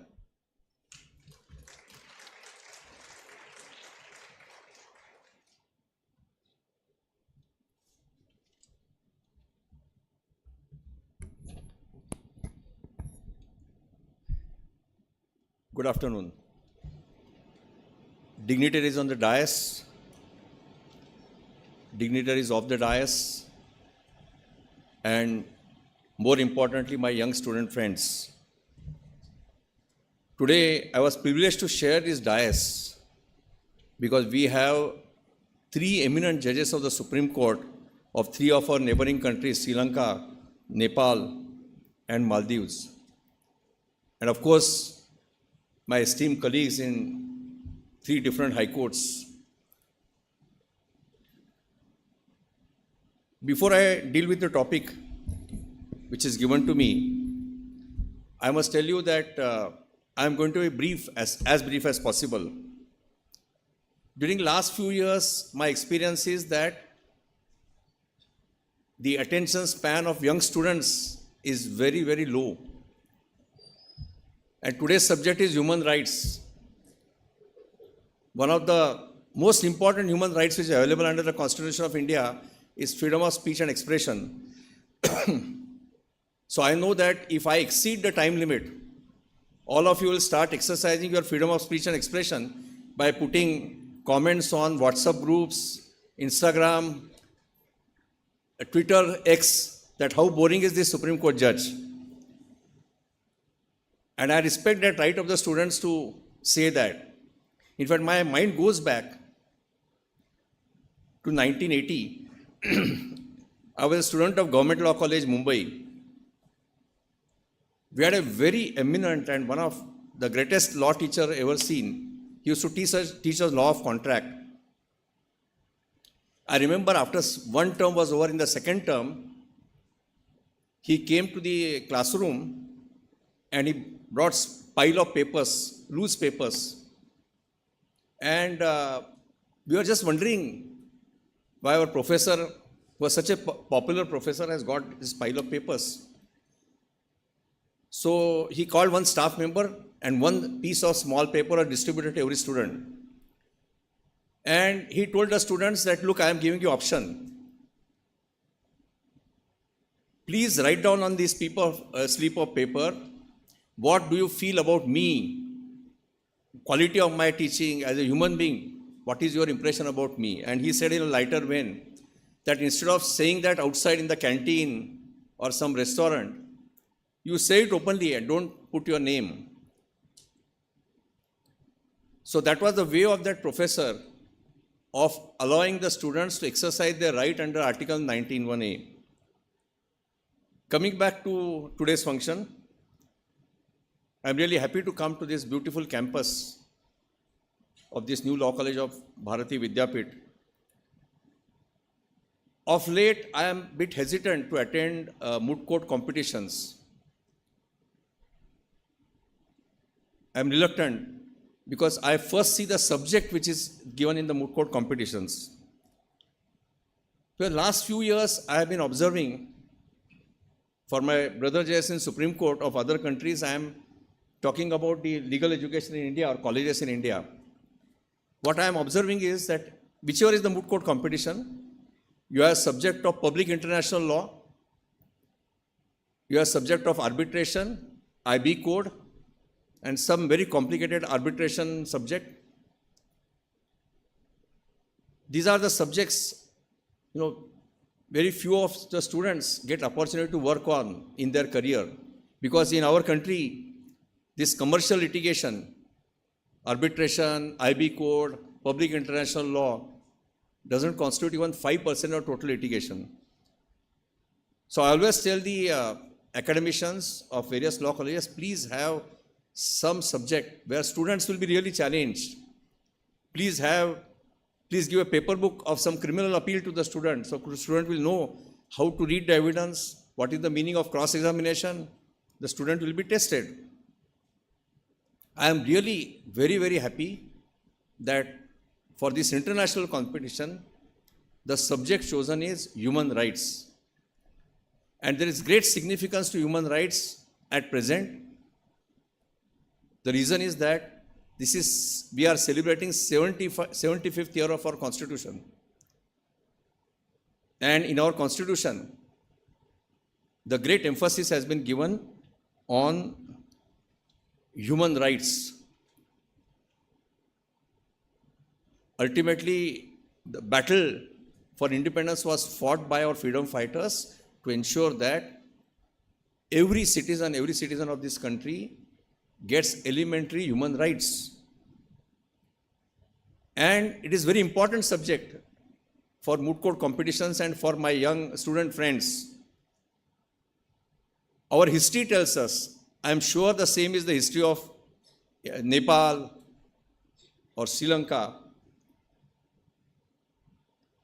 The community, the legal fraternity consisting of lawyers and judges who have been instrumental in upholding the freedom, the human rights of the citizens. And therefore, there is always a huge burden on the members of the legal fraternity. You may be a lawyer, you may be a judge. The great burden is on all of you to ensure that a common man is not deprived of human rights. And therefore, I really thank the organizers for choosing this topic. Now coming to one more thing I want to compliment the organizers. The moot court competition is in the memory of late Justice P.N.Bhagwati, who was one of our greatest judges after the independence. For the benefit of young students, I'm sure that you must have seen some of the landmark judgments delivered by Justice P.N.Bhagwati. For benefit of students, I want to tell you 2 or 3 very important things about Justice Bhagwati. Justice Bhagwati was the one who brought in some form ADR in our system. He was the one who started experimenting with Loka Adalats when he was judge of the Gujarat High Court, when there was no Legal Services Authority Act. There was no backing of law to Loka Adalat. He delivered 2 very important judgments which expanded the scope of writ jurisdiction to a great level. I want to tell you, perhaps the younger students may not believe what I am saying. 50 years after independence, our constitutional courts were conservative. Whenever a writ petition used to be filed before the High Court or Supreme Court, the first question we used to ask the litigant or the lawyer, you tell us how you are affected, what is your locus? What is your locus standi? And because of this conservative approach adopted, we were not able to exercise our writ jurisdiction more effectively. Today, we have spent 75 years of Indian independence. Even today, the situation is that large class of society, because of various reasons, social reasons, economic reasons, because of various reasons, silently suffer injustice. They don't come to the court. And this was the situation at grassroots level, which was seen by Justice Bhagwati. And the first judgment came in that People's Union for Civil Liberties, PUCL they call it. Some of the students may not have been born in 1982. 1982 was the year in which Asian Games were held in New Delhi. And large-scale construction started in New Delhi from 1980. There was construction of stadium, construction of residential complex, road, flyovers, etc. Large number of workers were brought from adjacent states to Delhi to carry out the work. And this PUCL, one organization, noticed that these workers who were doing great job were not even paid minimum wages. So PUCL came to the Supreme Court by way of a petition under Article 32 for enforcing the fundamental rights of those people who were working very hard and were not getting even the minimum wages. At that time, naturally, the first objection of the government must have been that, look, those who are aggrieved, they have not come to the court. Who are you to come to the court? And then Justice Bhagwati's bench laid down the expanded scope of locus standi. Justice Bhagwati said that, I am putting in a very simple form, Justice Bhagwati said that those citizens, those individuals whose basic human rights are being breached, basic fundamental rights have been breached, and those who cannot afford to come to the court, any public-spirited person can come and he can file a writ petition, and relief was granted to all those poor workers. Second landmark judgment by Justice P.N.Bhagwati was in 1984 in the case, very famous case of Bandhuwa Mukti Morcha, where one NGO in Delhi found that there are mines in various states abutting Delhi, and bonded laborers, I am talking about 1984, bonded laborers were working there. Justice Bhagwati again expanded the scope of concept of locus standi. Very eminent lawyers were appointed to visit the place, and they submitted a report. They found that there are a number of bonded laborers there. They were staying around those mines in very inhuman conditions, and then relief was granted. They were freed. And therefore, I compliment the college for naming this competition after great Justice P.N.Bhagwati. Now, coming to the human rights, in Indian context again, I am sure the concept of human rights or concept of freedoms must be same as in India, in our neighboring countries. Where do you read our human rights in the Constitution? For that purpose, you have to read only one page of the Constitution, that is the preamble. Now, preamble has 4 important words, that is justice, liberty, equality and fraternity. And these are the 4 words which ultimately define what are the human rights. Now, what are those rights? We don't call them as human rights, we call them as fundamental rights. One of the most important right is Article 19(1)(g), freedom of speech and expression. Now, freedom of speech and expression, of course, it is subject to reasonable restrictions. All lawyers know, all the young students know that. But that is the most important freedom which is conferred on us. That is the freedom, speaking in the context of the students, which enables them to go outside the campus and criticize their teachers, to go outside the campus and criticize the judges who are called to deliver lectures in your law college. It is that freedom, I am putting in lighter vein, which permits the lawyers to meet in the corridors of the court and to indulge in gossip. In fact, I have always maintained after becoming a judge that that is also that is fundamental right of the lawyers, to make gossip about the judges, gossip about their brothers and sisters in the profession, and gossip and criticize the judges. My old friend Mr. Nitin Deshpande is here. We had practiced together in Bombay High Court. Perhaps we may have done the same thing when we were lawyers. But why this is permitted? Because there is a freedom of speech and expression. Then there is other right to life under Article 21. Now, Article 21 is it is basic inherent human right. What is that human right? It's not right of survival. It is right to survive. It's not merely right to survive. It is a right to lead a dignified life. Not only right to lead dignified life, but right to lead meaningful life. And how can you lead meaningful life or dignified life? Unless you have freedom to say what you believe. In one of the recent judgments of the Supreme Court, I have said that right to dissent, right to make a dissent, right to criticize the government is naturally part of Article 19(1)(a). But I also said this is also a part of Article 21, because if as a human being I have no right to express a dissent, how do I live a meaningful life which is guaranteed to me by Article 21? So therefore, this is the most important right. And I must say that this is the right which will have to be zealously protected by all of you in your future, because only the young lawyers and judges of tomorrow are going to protect that life. And I must tell you something very interesting. Today I am expressing my personal views. What I am going to say, somebody may disagree with me. Again, he has right to disagree. He has right to dissent and right to say that what I am saying is wrong.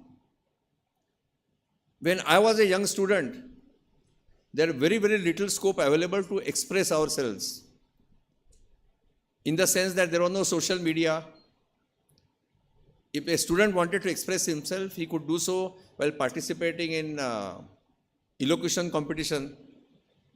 In those days, even moot court competitions were very few. So, some lucky students used to get a chance to speak in the elocution competitions. Some of them used to write. But the advent of technology and social media has actually helped the right of the freedom of speech and expression. Because now younger generation, so many opportunities are there to express your views.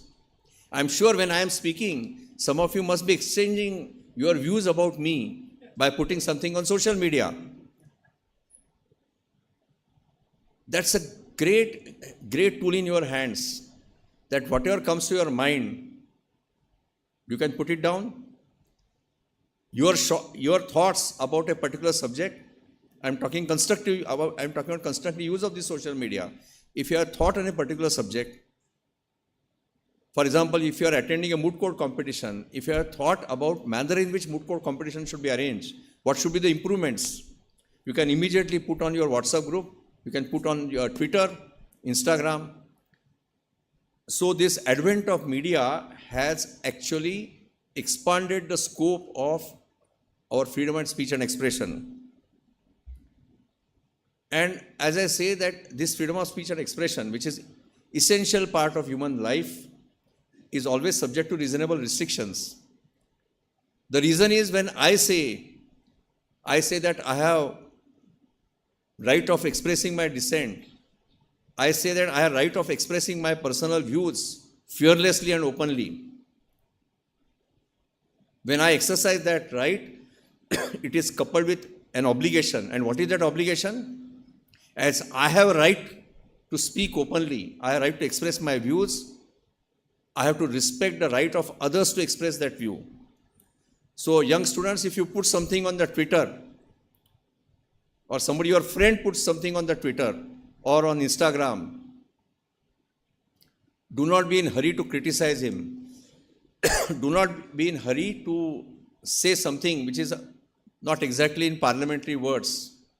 Because you must also remember that the way you have expressed yourself on Twitter about a particular topic, your friend has equal right to say that you are wrong, or he has equal right to say that I carry a different view.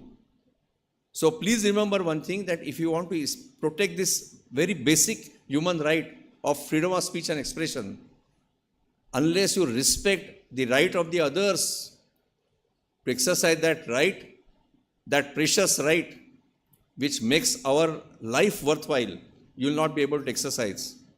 So please remember, you must have read that I will fight for my own right to express something, but I will also fight for somebody else to ensure that he openly says that I am wrong. So please remember this.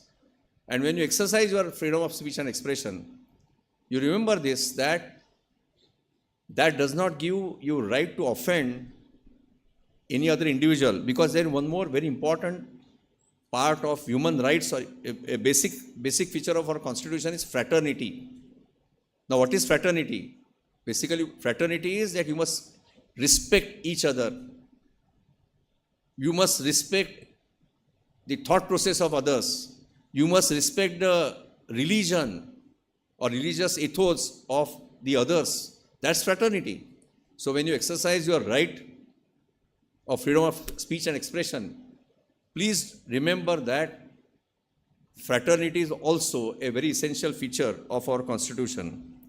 And therefore, you should never ignore that.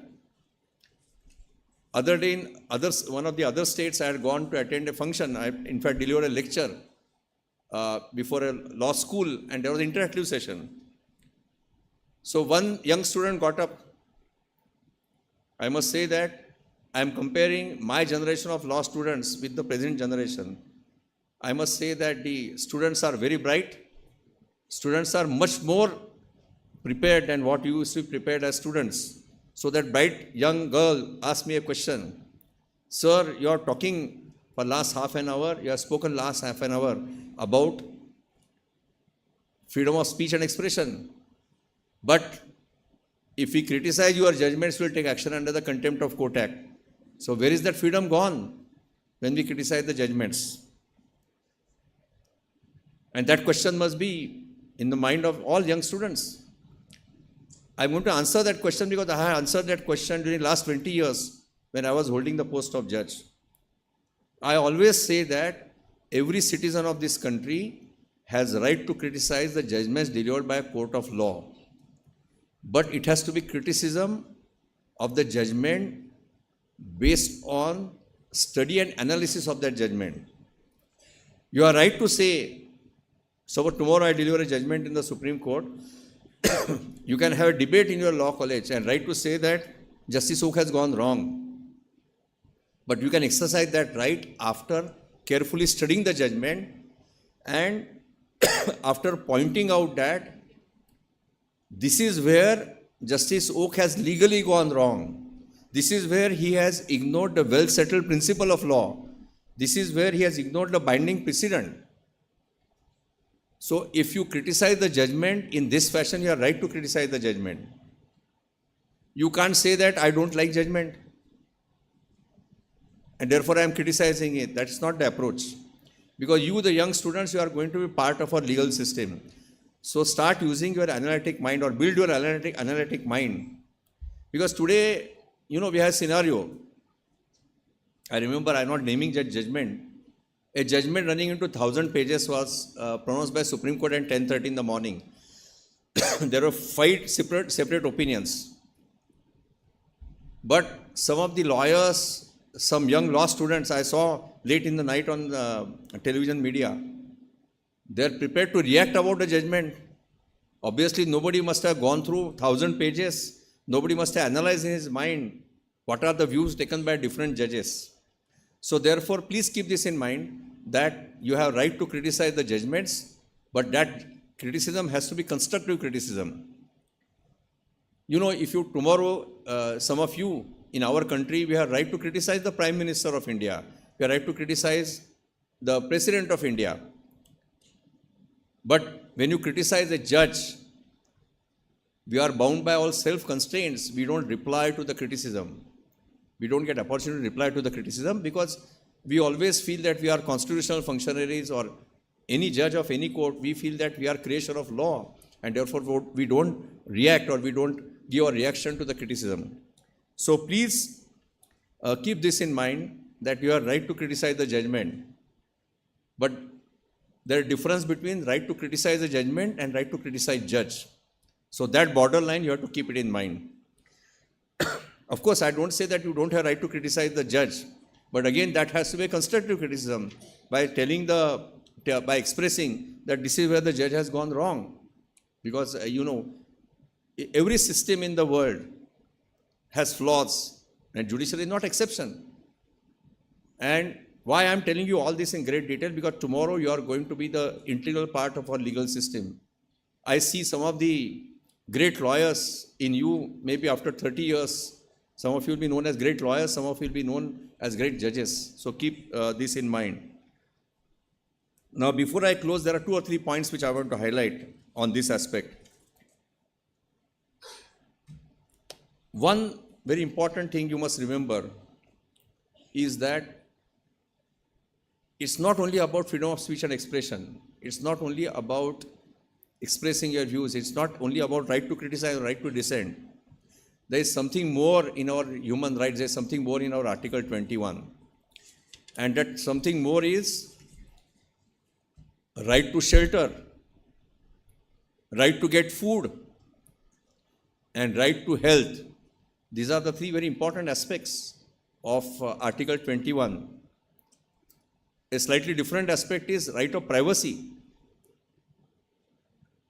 While exercising your other fundamental rights, you can't encroach upon anybody else's right of privacy. Of course, privacy in today's technological world has lost all its meaning. Sometimes I feel that because I have a mobile in my hand, somebody will be able to track that today I am in this campus of New Law College in Eranone, Pune. So there hardly any privacy in those terms, but still we have to respect the privacy because that is also part of Article 21. And we are, all of you are lucky in the sense that Pune is known as education capital of India because Pune has such beautiful education institutions which render quality education. It's not there, it's a tradition is there for last 100 years, starting from Deccan Education Society, which was founded by great Lokmanya Balagangadhar Tilak. So you are fortunate enough to have this kind of educational facility. You are fortunate enough to stay in the city. But as I said in the beginning, you must be mindful of the fact that today there is large section of population in India who are silently suffering injustice, who are silently suffering violation of fundamental rights, violation of human rights which are available under the Constitution of India. And when we talk about fundamental rights, what are we going to do for this class of our society? And this is happening 75 years after the independence. So therefore, as students, your endeavor should be to protect the fundamental rights of this category. So therefore, if occasion comes for you to act as a paralegal volunteer, please do that job. It's a great satisfying job. Talking about city of Pune, I'll tell you a story how paralegal volunteers can do wonder. And this again has direct nexus with our human rights. In 2017 or 18, I had come here for a conference on mediation, Bombay High Court conference on mediation. I don't know how, but I received a phone call on my cell phone. I was going back to Bombay. One lady called me up. Those were the days when RBI used to issue those communications that if you don't link your Aadhaar card with your bank account will be closed. Perhaps that lady was surviving on pension or something. So she said, I heard that you delivered a speech yesterday in Pune, maybe on same topic. She said, I have a peculiar problem. I am on wheelchair and I don't have one limb. And with somebody's help, I reached a center which issues Aadhaar card. They told us that I will not get Aadhaar card because they need impression of all 10 fingers. So she was very disturbed. She said, if I am not able to operate my bank account, how am I going to survive? And if I don't get Aadhaar card, in free and independent India, will the system allow me to starve? So I called up one of the professors of the colleges in Pune. I requested to depute paralegal volunteers. Unfortunately, I don't know the names of those young paralegal volunteers. I don't know what they did. They must have gone to the office of UDI. But within 3 or 4 days, the officials of that organization went to the house of that lady. The fingerprints of one hand were taken. And within 7 days, she got Aadhaar card at her doorsteps. So this is the wonder which you young students, you can do while acting as paralegal volunteers. And if you act as paralegal volunteers, if you participate in the legal aid activities, go to the villages around Pune. Pune also, district has also very remote areas. Go there and help the common man and see that their human rights are secured. So this is the request which I want to make to young law students. There's much to be said. There are many areas where perhaps we, after 75 years of independence, are not able to secure rights of certain community. One example offhand I can give of the queer community, or right of those who enter into same-sex marriage. Because ultimately the legislature has to step in. Since the learned judge from Nepal is here, one of my law clerks brought to my notice that perhaps Nepal has gone far ahead of India when it comes to recognizing the rights of those who get into the same-sex marriage. On the basis of order of the Supreme Court of Nepal, perhaps there is a clause in the constitution which says that the state shall not discriminate against inter alia sexual minorities. So that protects the queer community from discrimination. So there are many such emerging areas which are part of human rights. And it is only if the young students work on that we'll be able to make progress, and a very constructive progress. So I am putting that burden on you. There are other essential parts of human rights. One of the fundamental rights is the right to live in pollution-free atmosphere. What are we doing? Now, pollution is not only air pollution. The pollution is also sound pollution. We don't do anything to prevent the sound pollution. So there are various areas, various facets of fundamental rights, various facets of human rights where the students can play active role. You have a beautiful faculty, very competent faculty here. The faculty members can help you and you can do wonders. So I think time has come for me to close. I exceeded the time given to me. There is much to be said on the issue of human rights. And I'm sure sitting here, I could go through the testimonials of your moot court.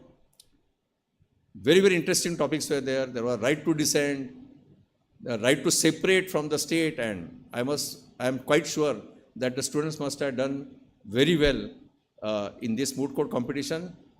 So I really wish great success to all the students who have participated in the moot court competition, and those who have not participated in the moot court competitions, where those who have played very active role in organizing this great event. So I wish all of you a great success in your future. And I end by saying that our system needs very good trial lawyers, constitutional lawyers, and our system needs very good judges also. So please keep that career also in mind. That's a small piece of advice to young students. So I again thank the organizers for giving me this great opportunity to interact with the young students. And I close here. Thank you very much.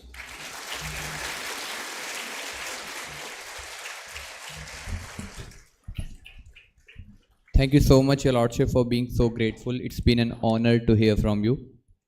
In sincere appreciation, we express profound gratitude to Dr. Ujjwala Bendale ma'am, our Dean and Principal in charge, for her exemplary guidance and unwavering support in preparing for the esteemed 12th Justice P.N.Bhagwati International Moot Court Competition on Human Rights. Her exceptional leadership and boundless wisdom have illuminated our path in excellence, nurturing a legal acumen and passion for advocating for human rights. Dr. Bendale's commitment to academic growth and encouragement has propelled us towards greatness. As we embark on this prestigious competition, we extend heartfelt thanks for her invaluable contributions and belief in our abilities. Now, I would like to invite Dr. Ujjwala Bendale ma'am, Dean and in charge Principal of New Law College, Pune, to deliver the report of the prestigious competition. Thank you, Shikhar. Good afternoon, everyone.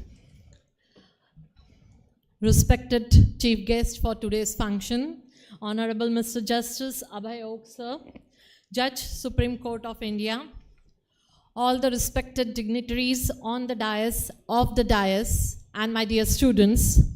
I won't take much of time, but the 3 days report in, I think, minimum minutes, I'll just convey to you, Lordship, and of course to all the ladyship and dignitaries on the dais and off the dais.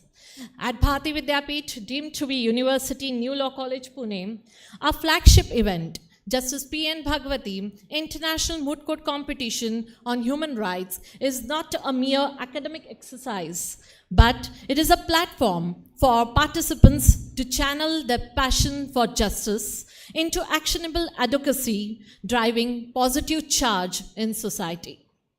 The competition has already completed 11 editions, and this year, the 12th edition saw registrations from 50 institutions around the globe. The competition stands as a testament to the university's dedication towards preaching the importance of human rights, and it has been fulfilled only with the unwavering support of the teams who participate in this competition and possess their faith in the university's motto. A big round of applause for all the teams who have participated and toiled day and night for this particular event. Thank you so much. First of all, we extend our gratitude to Mr. Aditya Singh Chauhan, Associate Khaitan and Company, for his exemplary contribution in formulating the compromise of the competition, which shaped the intellectual landscape of the competition and inspired the participants to engage with the intricacies of law. Thank you so much, sir, for your contribution. Starting with the first day of the competition, which commenced with the inaugural ceremony, which was graced in the presence of Honorable Mr. Justice S. Thurai Raja, sir, Judge, Supreme Court of Sri Lanka, and Honorable Mr. Justice A.R. Masoodi, sir, Judge of High Court of Allahabad, Lucknow Bench. However, it was disheartening to share that Honorable Justice H.L. Gokhale, sir, the former Judge of Supreme Court, sent his best wishes to the participant because he could not attend it due to his bad health. We wish him all the good health. The day proceeded with the preliminary rounds being judged by various legal dignitaries ranging from academicians to associates. Top 8 teams went to the quarter-final rounds scheduled for the second day. Further, the second day proceeded with the extensive arguments shared by the top 8 teams. The round was adjudicated by esteemed legal dignitaries hailing from the 4 corners of India. Quarter-final rounds further narrowed the competitions between 4 teams. While the judges were grilling the speakers thoroughly on the norms of international law and human rights, the researchers were also being tested by the organizing committee for their individual rewards. In between the rounds, we were honored to host Honorable Mr. Justice S. Thurai Raja Sir as a guest speaker for the second day, wherein he appraised the students about the importance of being grounded in this legal profession, and the message propagated by Sir was, gratitude should be the attitude of the budding lawyers. Indeed, this should become the anthem of entire legal fraternity. I'm thankful to Honorable Mr. Justice Thurai Raja Sir for his crucial time and consideration. Thank you so much. The semi-final rounds took place in the second half of 22nd March 2024, where 4 teams exchanged their rigorous contentions. The rounds were judged by a panel of 4 judge bench came from top law firms of the country, namely AZB and Partners, HN Co and Company, Khaitan and Khaitan, DNY Law Companies, and many more. Further, their discerning insights and profound expertise served as a guiding light for the evaluation process, ensuring that each contestant's performance was scrutinized with meticulous attention, which gave us the best 2 teams for the day. Today, the third day, the most awaited final rounds were being judged by the eminent 5 panel of judges extending from India to Nepal and Maldives. We are truly honored to have Honorable Mr. Justice Anil Kumar Sinha, former Judge, Supreme Court of Nepal, Honorable Mr. Justice H.A. Sood, Judge, Supreme Court of Maldives, Honorable Ms. Justice Sophie Thomas, Judge, High Court of Kerala, Honorable Mr. Justice Aniruddha May, Judge, High Court of Gujarat, Honorable Mr. Justice Arun Kumar Singh Deshwal, Judge, High Court of Allahabad. Indeed, the final rounds were engaging with diligent arguments, articulated contentions with a pitch of persuasion and a lot of confidence. I hope that the judges are delighted to be the part of this final rounds. Moving ahead with the conclusion of this competition, which is marked by this valedictory ceremony today, we are blessed by Honorable Mr. Justice Abhay S. Oksar, Sitting Judge, Supreme Court of India. We are truly honored and grateful to Honorable Lordship for taking out his time out of his busy schedule and gracing this event with his appearance and presence. I'm also grateful to the sitting panelists of judges who have not only judged the competition, but also agreed to stay with us for the valedictory ceremony and result announcements. Heartfelt gratitude to Honorable Mr. Justice Thurai Raja Sir for gracing the competition with his unwavering contribution throughout the last 3 days of the competition and marking his presence in the valedictory ceremony as well. Last but not the least, a big round of applause to the members of the organizing committee who worked day and night for months in order to make this competition happen. The faculty convener, Dr. Shivangi Sinha, the most promising, talented, down-to-earth teacher who, besides of all the odd circumstances, has for last 6 months worked calmly, dedicatedly, day and night, online, offline, for smooth functioning of the 12th Justice P.N.Bhagwati International Moot Court Competition. May I request Honorable Mr. Justice Abhay Oak Sir, Judge Supreme Court of India, to do the honors of felicitating Dr. Sinha along with the student conveners and co-conveners as a mark of appreciation and encouragement. Please.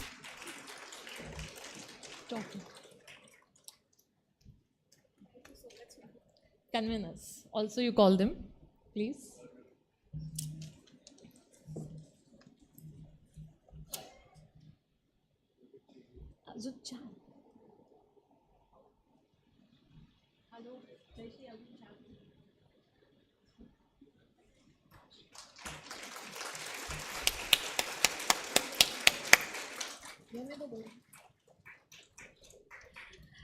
Thank you so much, everyone, for your patience hearing. And here we go for the most awaited moment of the day. Thank you so much. Thank you so much, ma'am. Without further ado, let us now proceed with the award ceremony and recognize the outstanding performances that have marked this competition. For this, I would like to call upon the backbone of the entire organizing committee who have worked with utmost patience and kindness. The very deserving conveners, Ms. Dakshina Jain and Mr. Mukul Arya. Can we have a round of applause, please?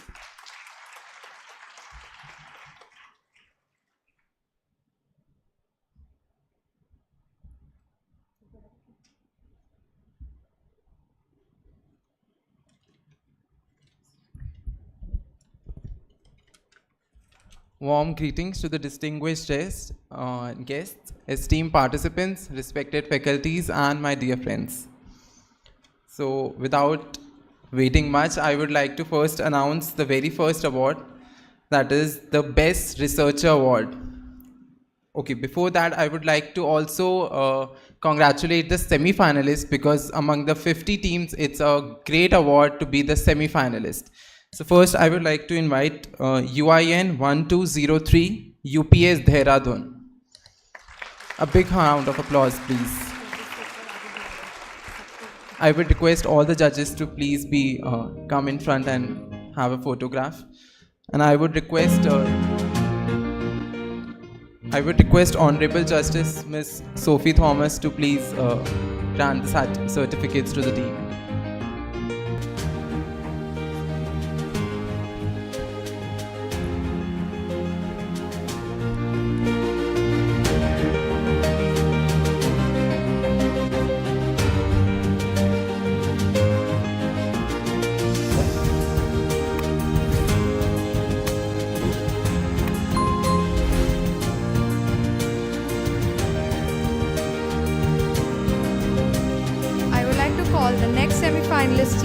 Team code 1203 Jamia Millia University.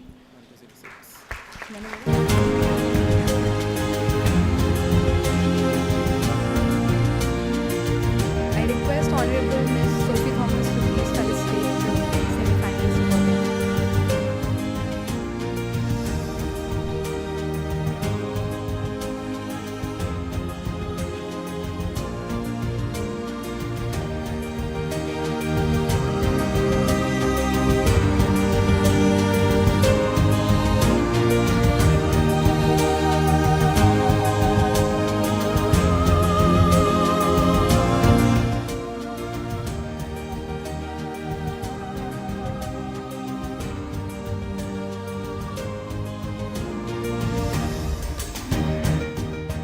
Best Researcher Awards goes to Team Code UIN 1240.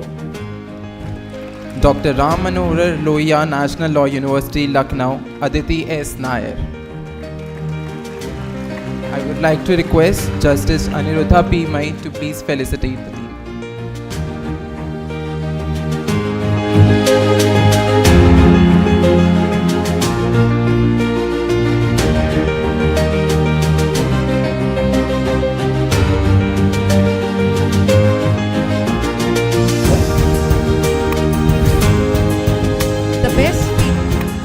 Speaker Award goes to Team Code UIN 1234, Speaker number 1, Ms. Navya Dikshit.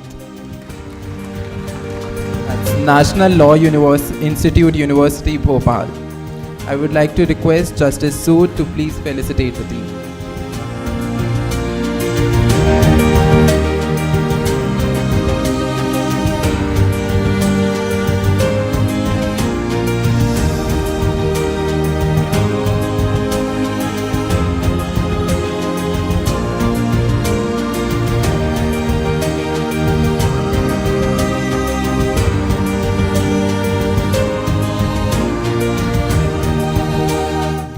Memorial Award goes to Team UIN 1210 Symbiosis Law School, Pune. I request Justice Thurai Raja to please felicitate the team. I request Justice Thurai Raja to please felicitate the team.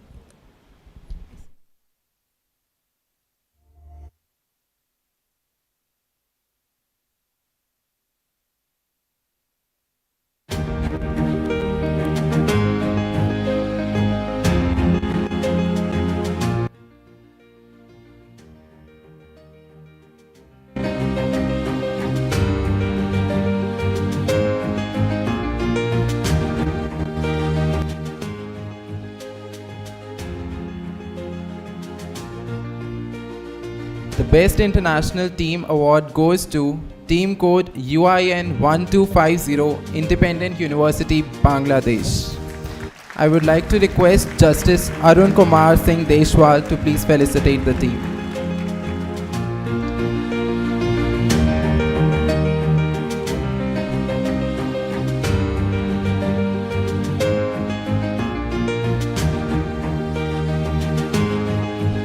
I would also request the mentor of the team to please come on the stage.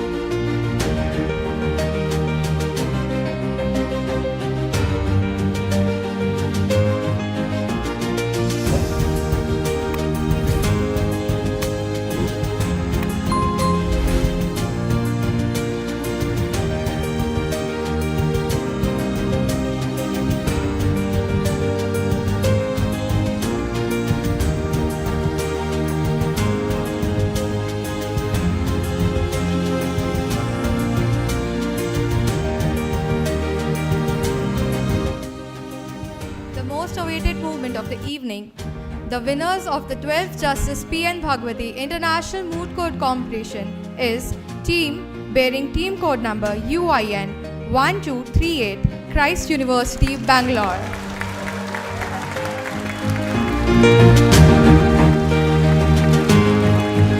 I would like to request Justice Oak to please felicitate the team.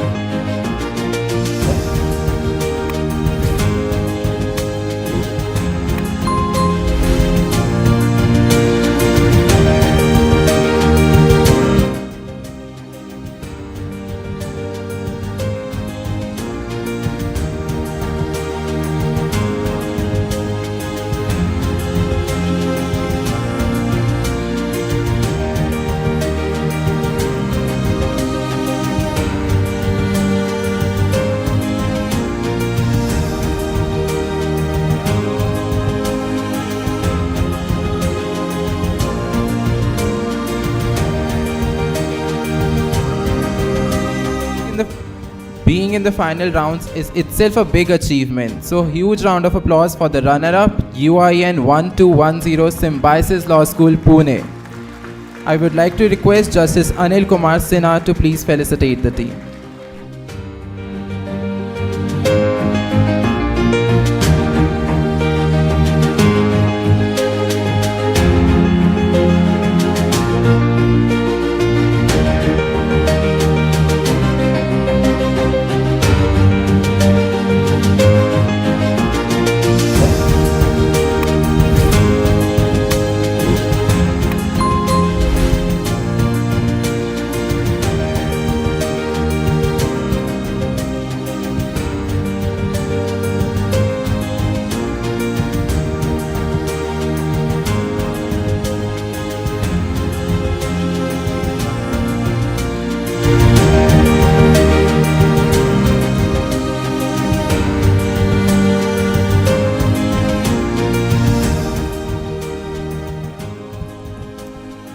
Congratulations to all the teams who has achieved their awards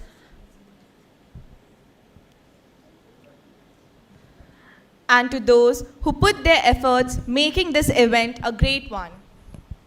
Remember, it is not always about winners and losers. Rather, it is always about winners and learners.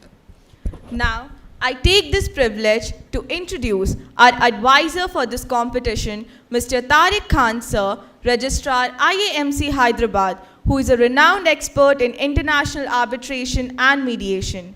We now request Justice Abhay S. Oak, sir, to felicitate Mr. Tariq Khan for his exemplary contribution towards this competition.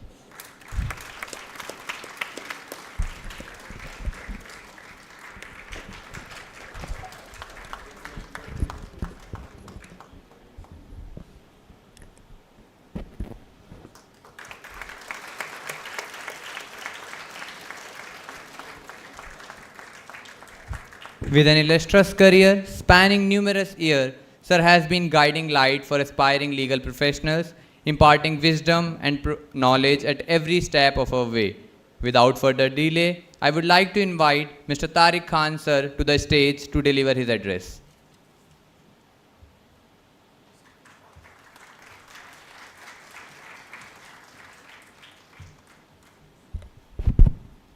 I'll keep it very short.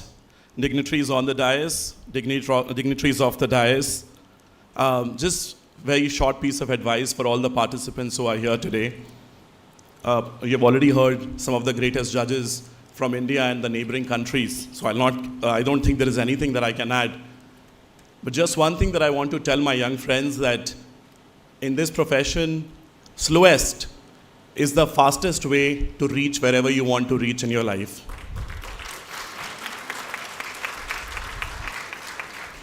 And I want to add that this competition, every finishing line is the beginning of a new race. So whatever you have learned here, embrace that learning and use that feedback that you have got from judges for the future and the new race which you're going to enter into. So many congratulations on that. And lastly, I'd like to quote Justice John Roberts, who is one of the greatest Chief Justice of the United States Supreme Court. He was invited to Cardigan for the commencement address of his son's school. And I remember what he said, and I'd like to say that to you. He said that from time to time in years to come, I hope you are treated unfairly, because that will teach you the value of justice. And he said that I hope that from time to time you witness enough pain to learn compassion. And I hope that every time you lose, as you will, you see your opponent gloating over your failure, because that will teach you compassion. I hope and I wish you bad luck, so that you understand the role of chance in life, and that success of others and your failure is not truly deserved. And lastly, he said that whether I wish these things or not, they're bound to happen, and whether you learn from these things or not will depend upon your ability to see the message in your misfortune. Thank you very much.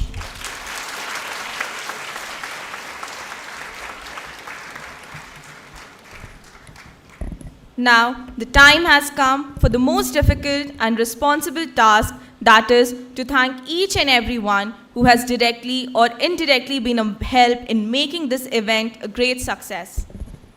For this, I would like to request our guiding lamp, Dr. Shivangi Sinha ma'am, who has not only been a faculty convener to this competition, rather she held us together whenever we were falling apart. So thank you so much ma'am for that. And now I extend my invitation to you for proposing vote of thanks.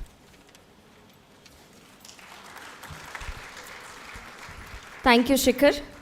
Ladies and gentlemen, on behalf of Bharatiya Vidyapeeth, deemed to be University, New Law College, Pune, I, Dr. Shivangi Sinha, faculty convener for this prestigious 12th Justice P.N.Bhagwati International Moot Court Competition 2024, stand before you to extend my heartfelt gratitude to each and everyone present here.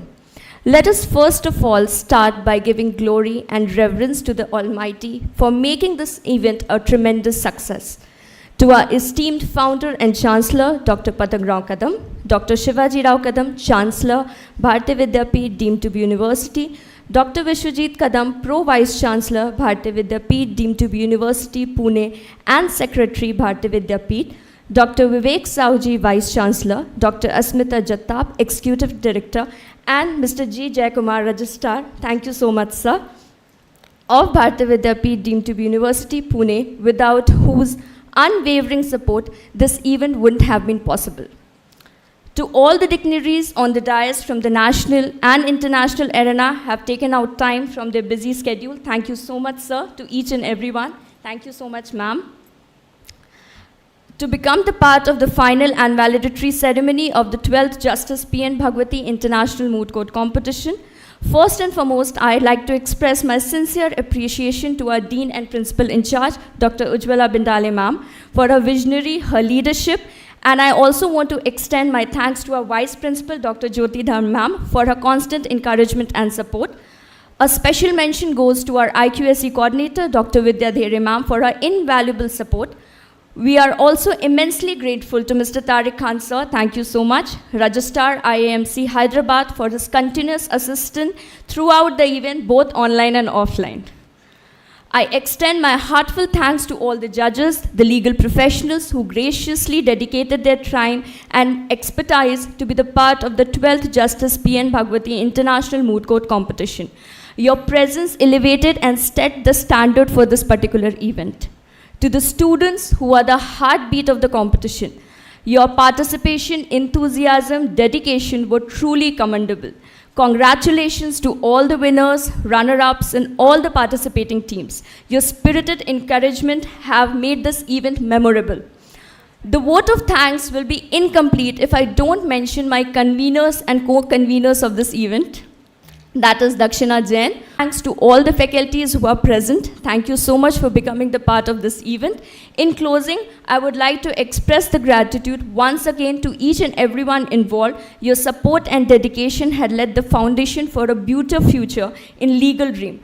Here's are many more to success endeavors herein. Thank you so much. Over to Shambhavi. Thank you so much. Thank you so much, ma'am. Now, I would like to request everyone to rise for the national anthem.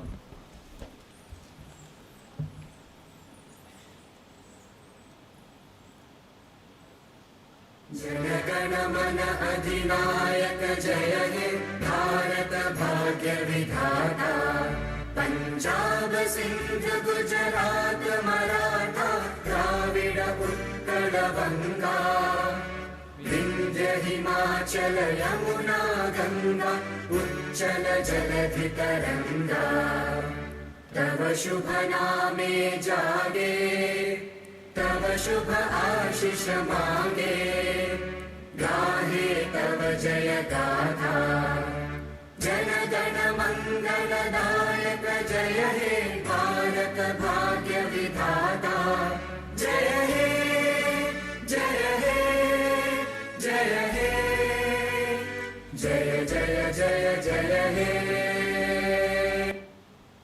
जन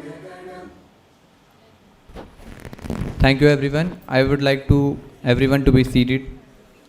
Now, if your lordship permits, I would like to invite the faculty members and the organizing committees for a group photograph for the dignitaries. First, we'll take a picture with the faculty members and then with the organizing committee. All of the faculty members are requested to come over the dais.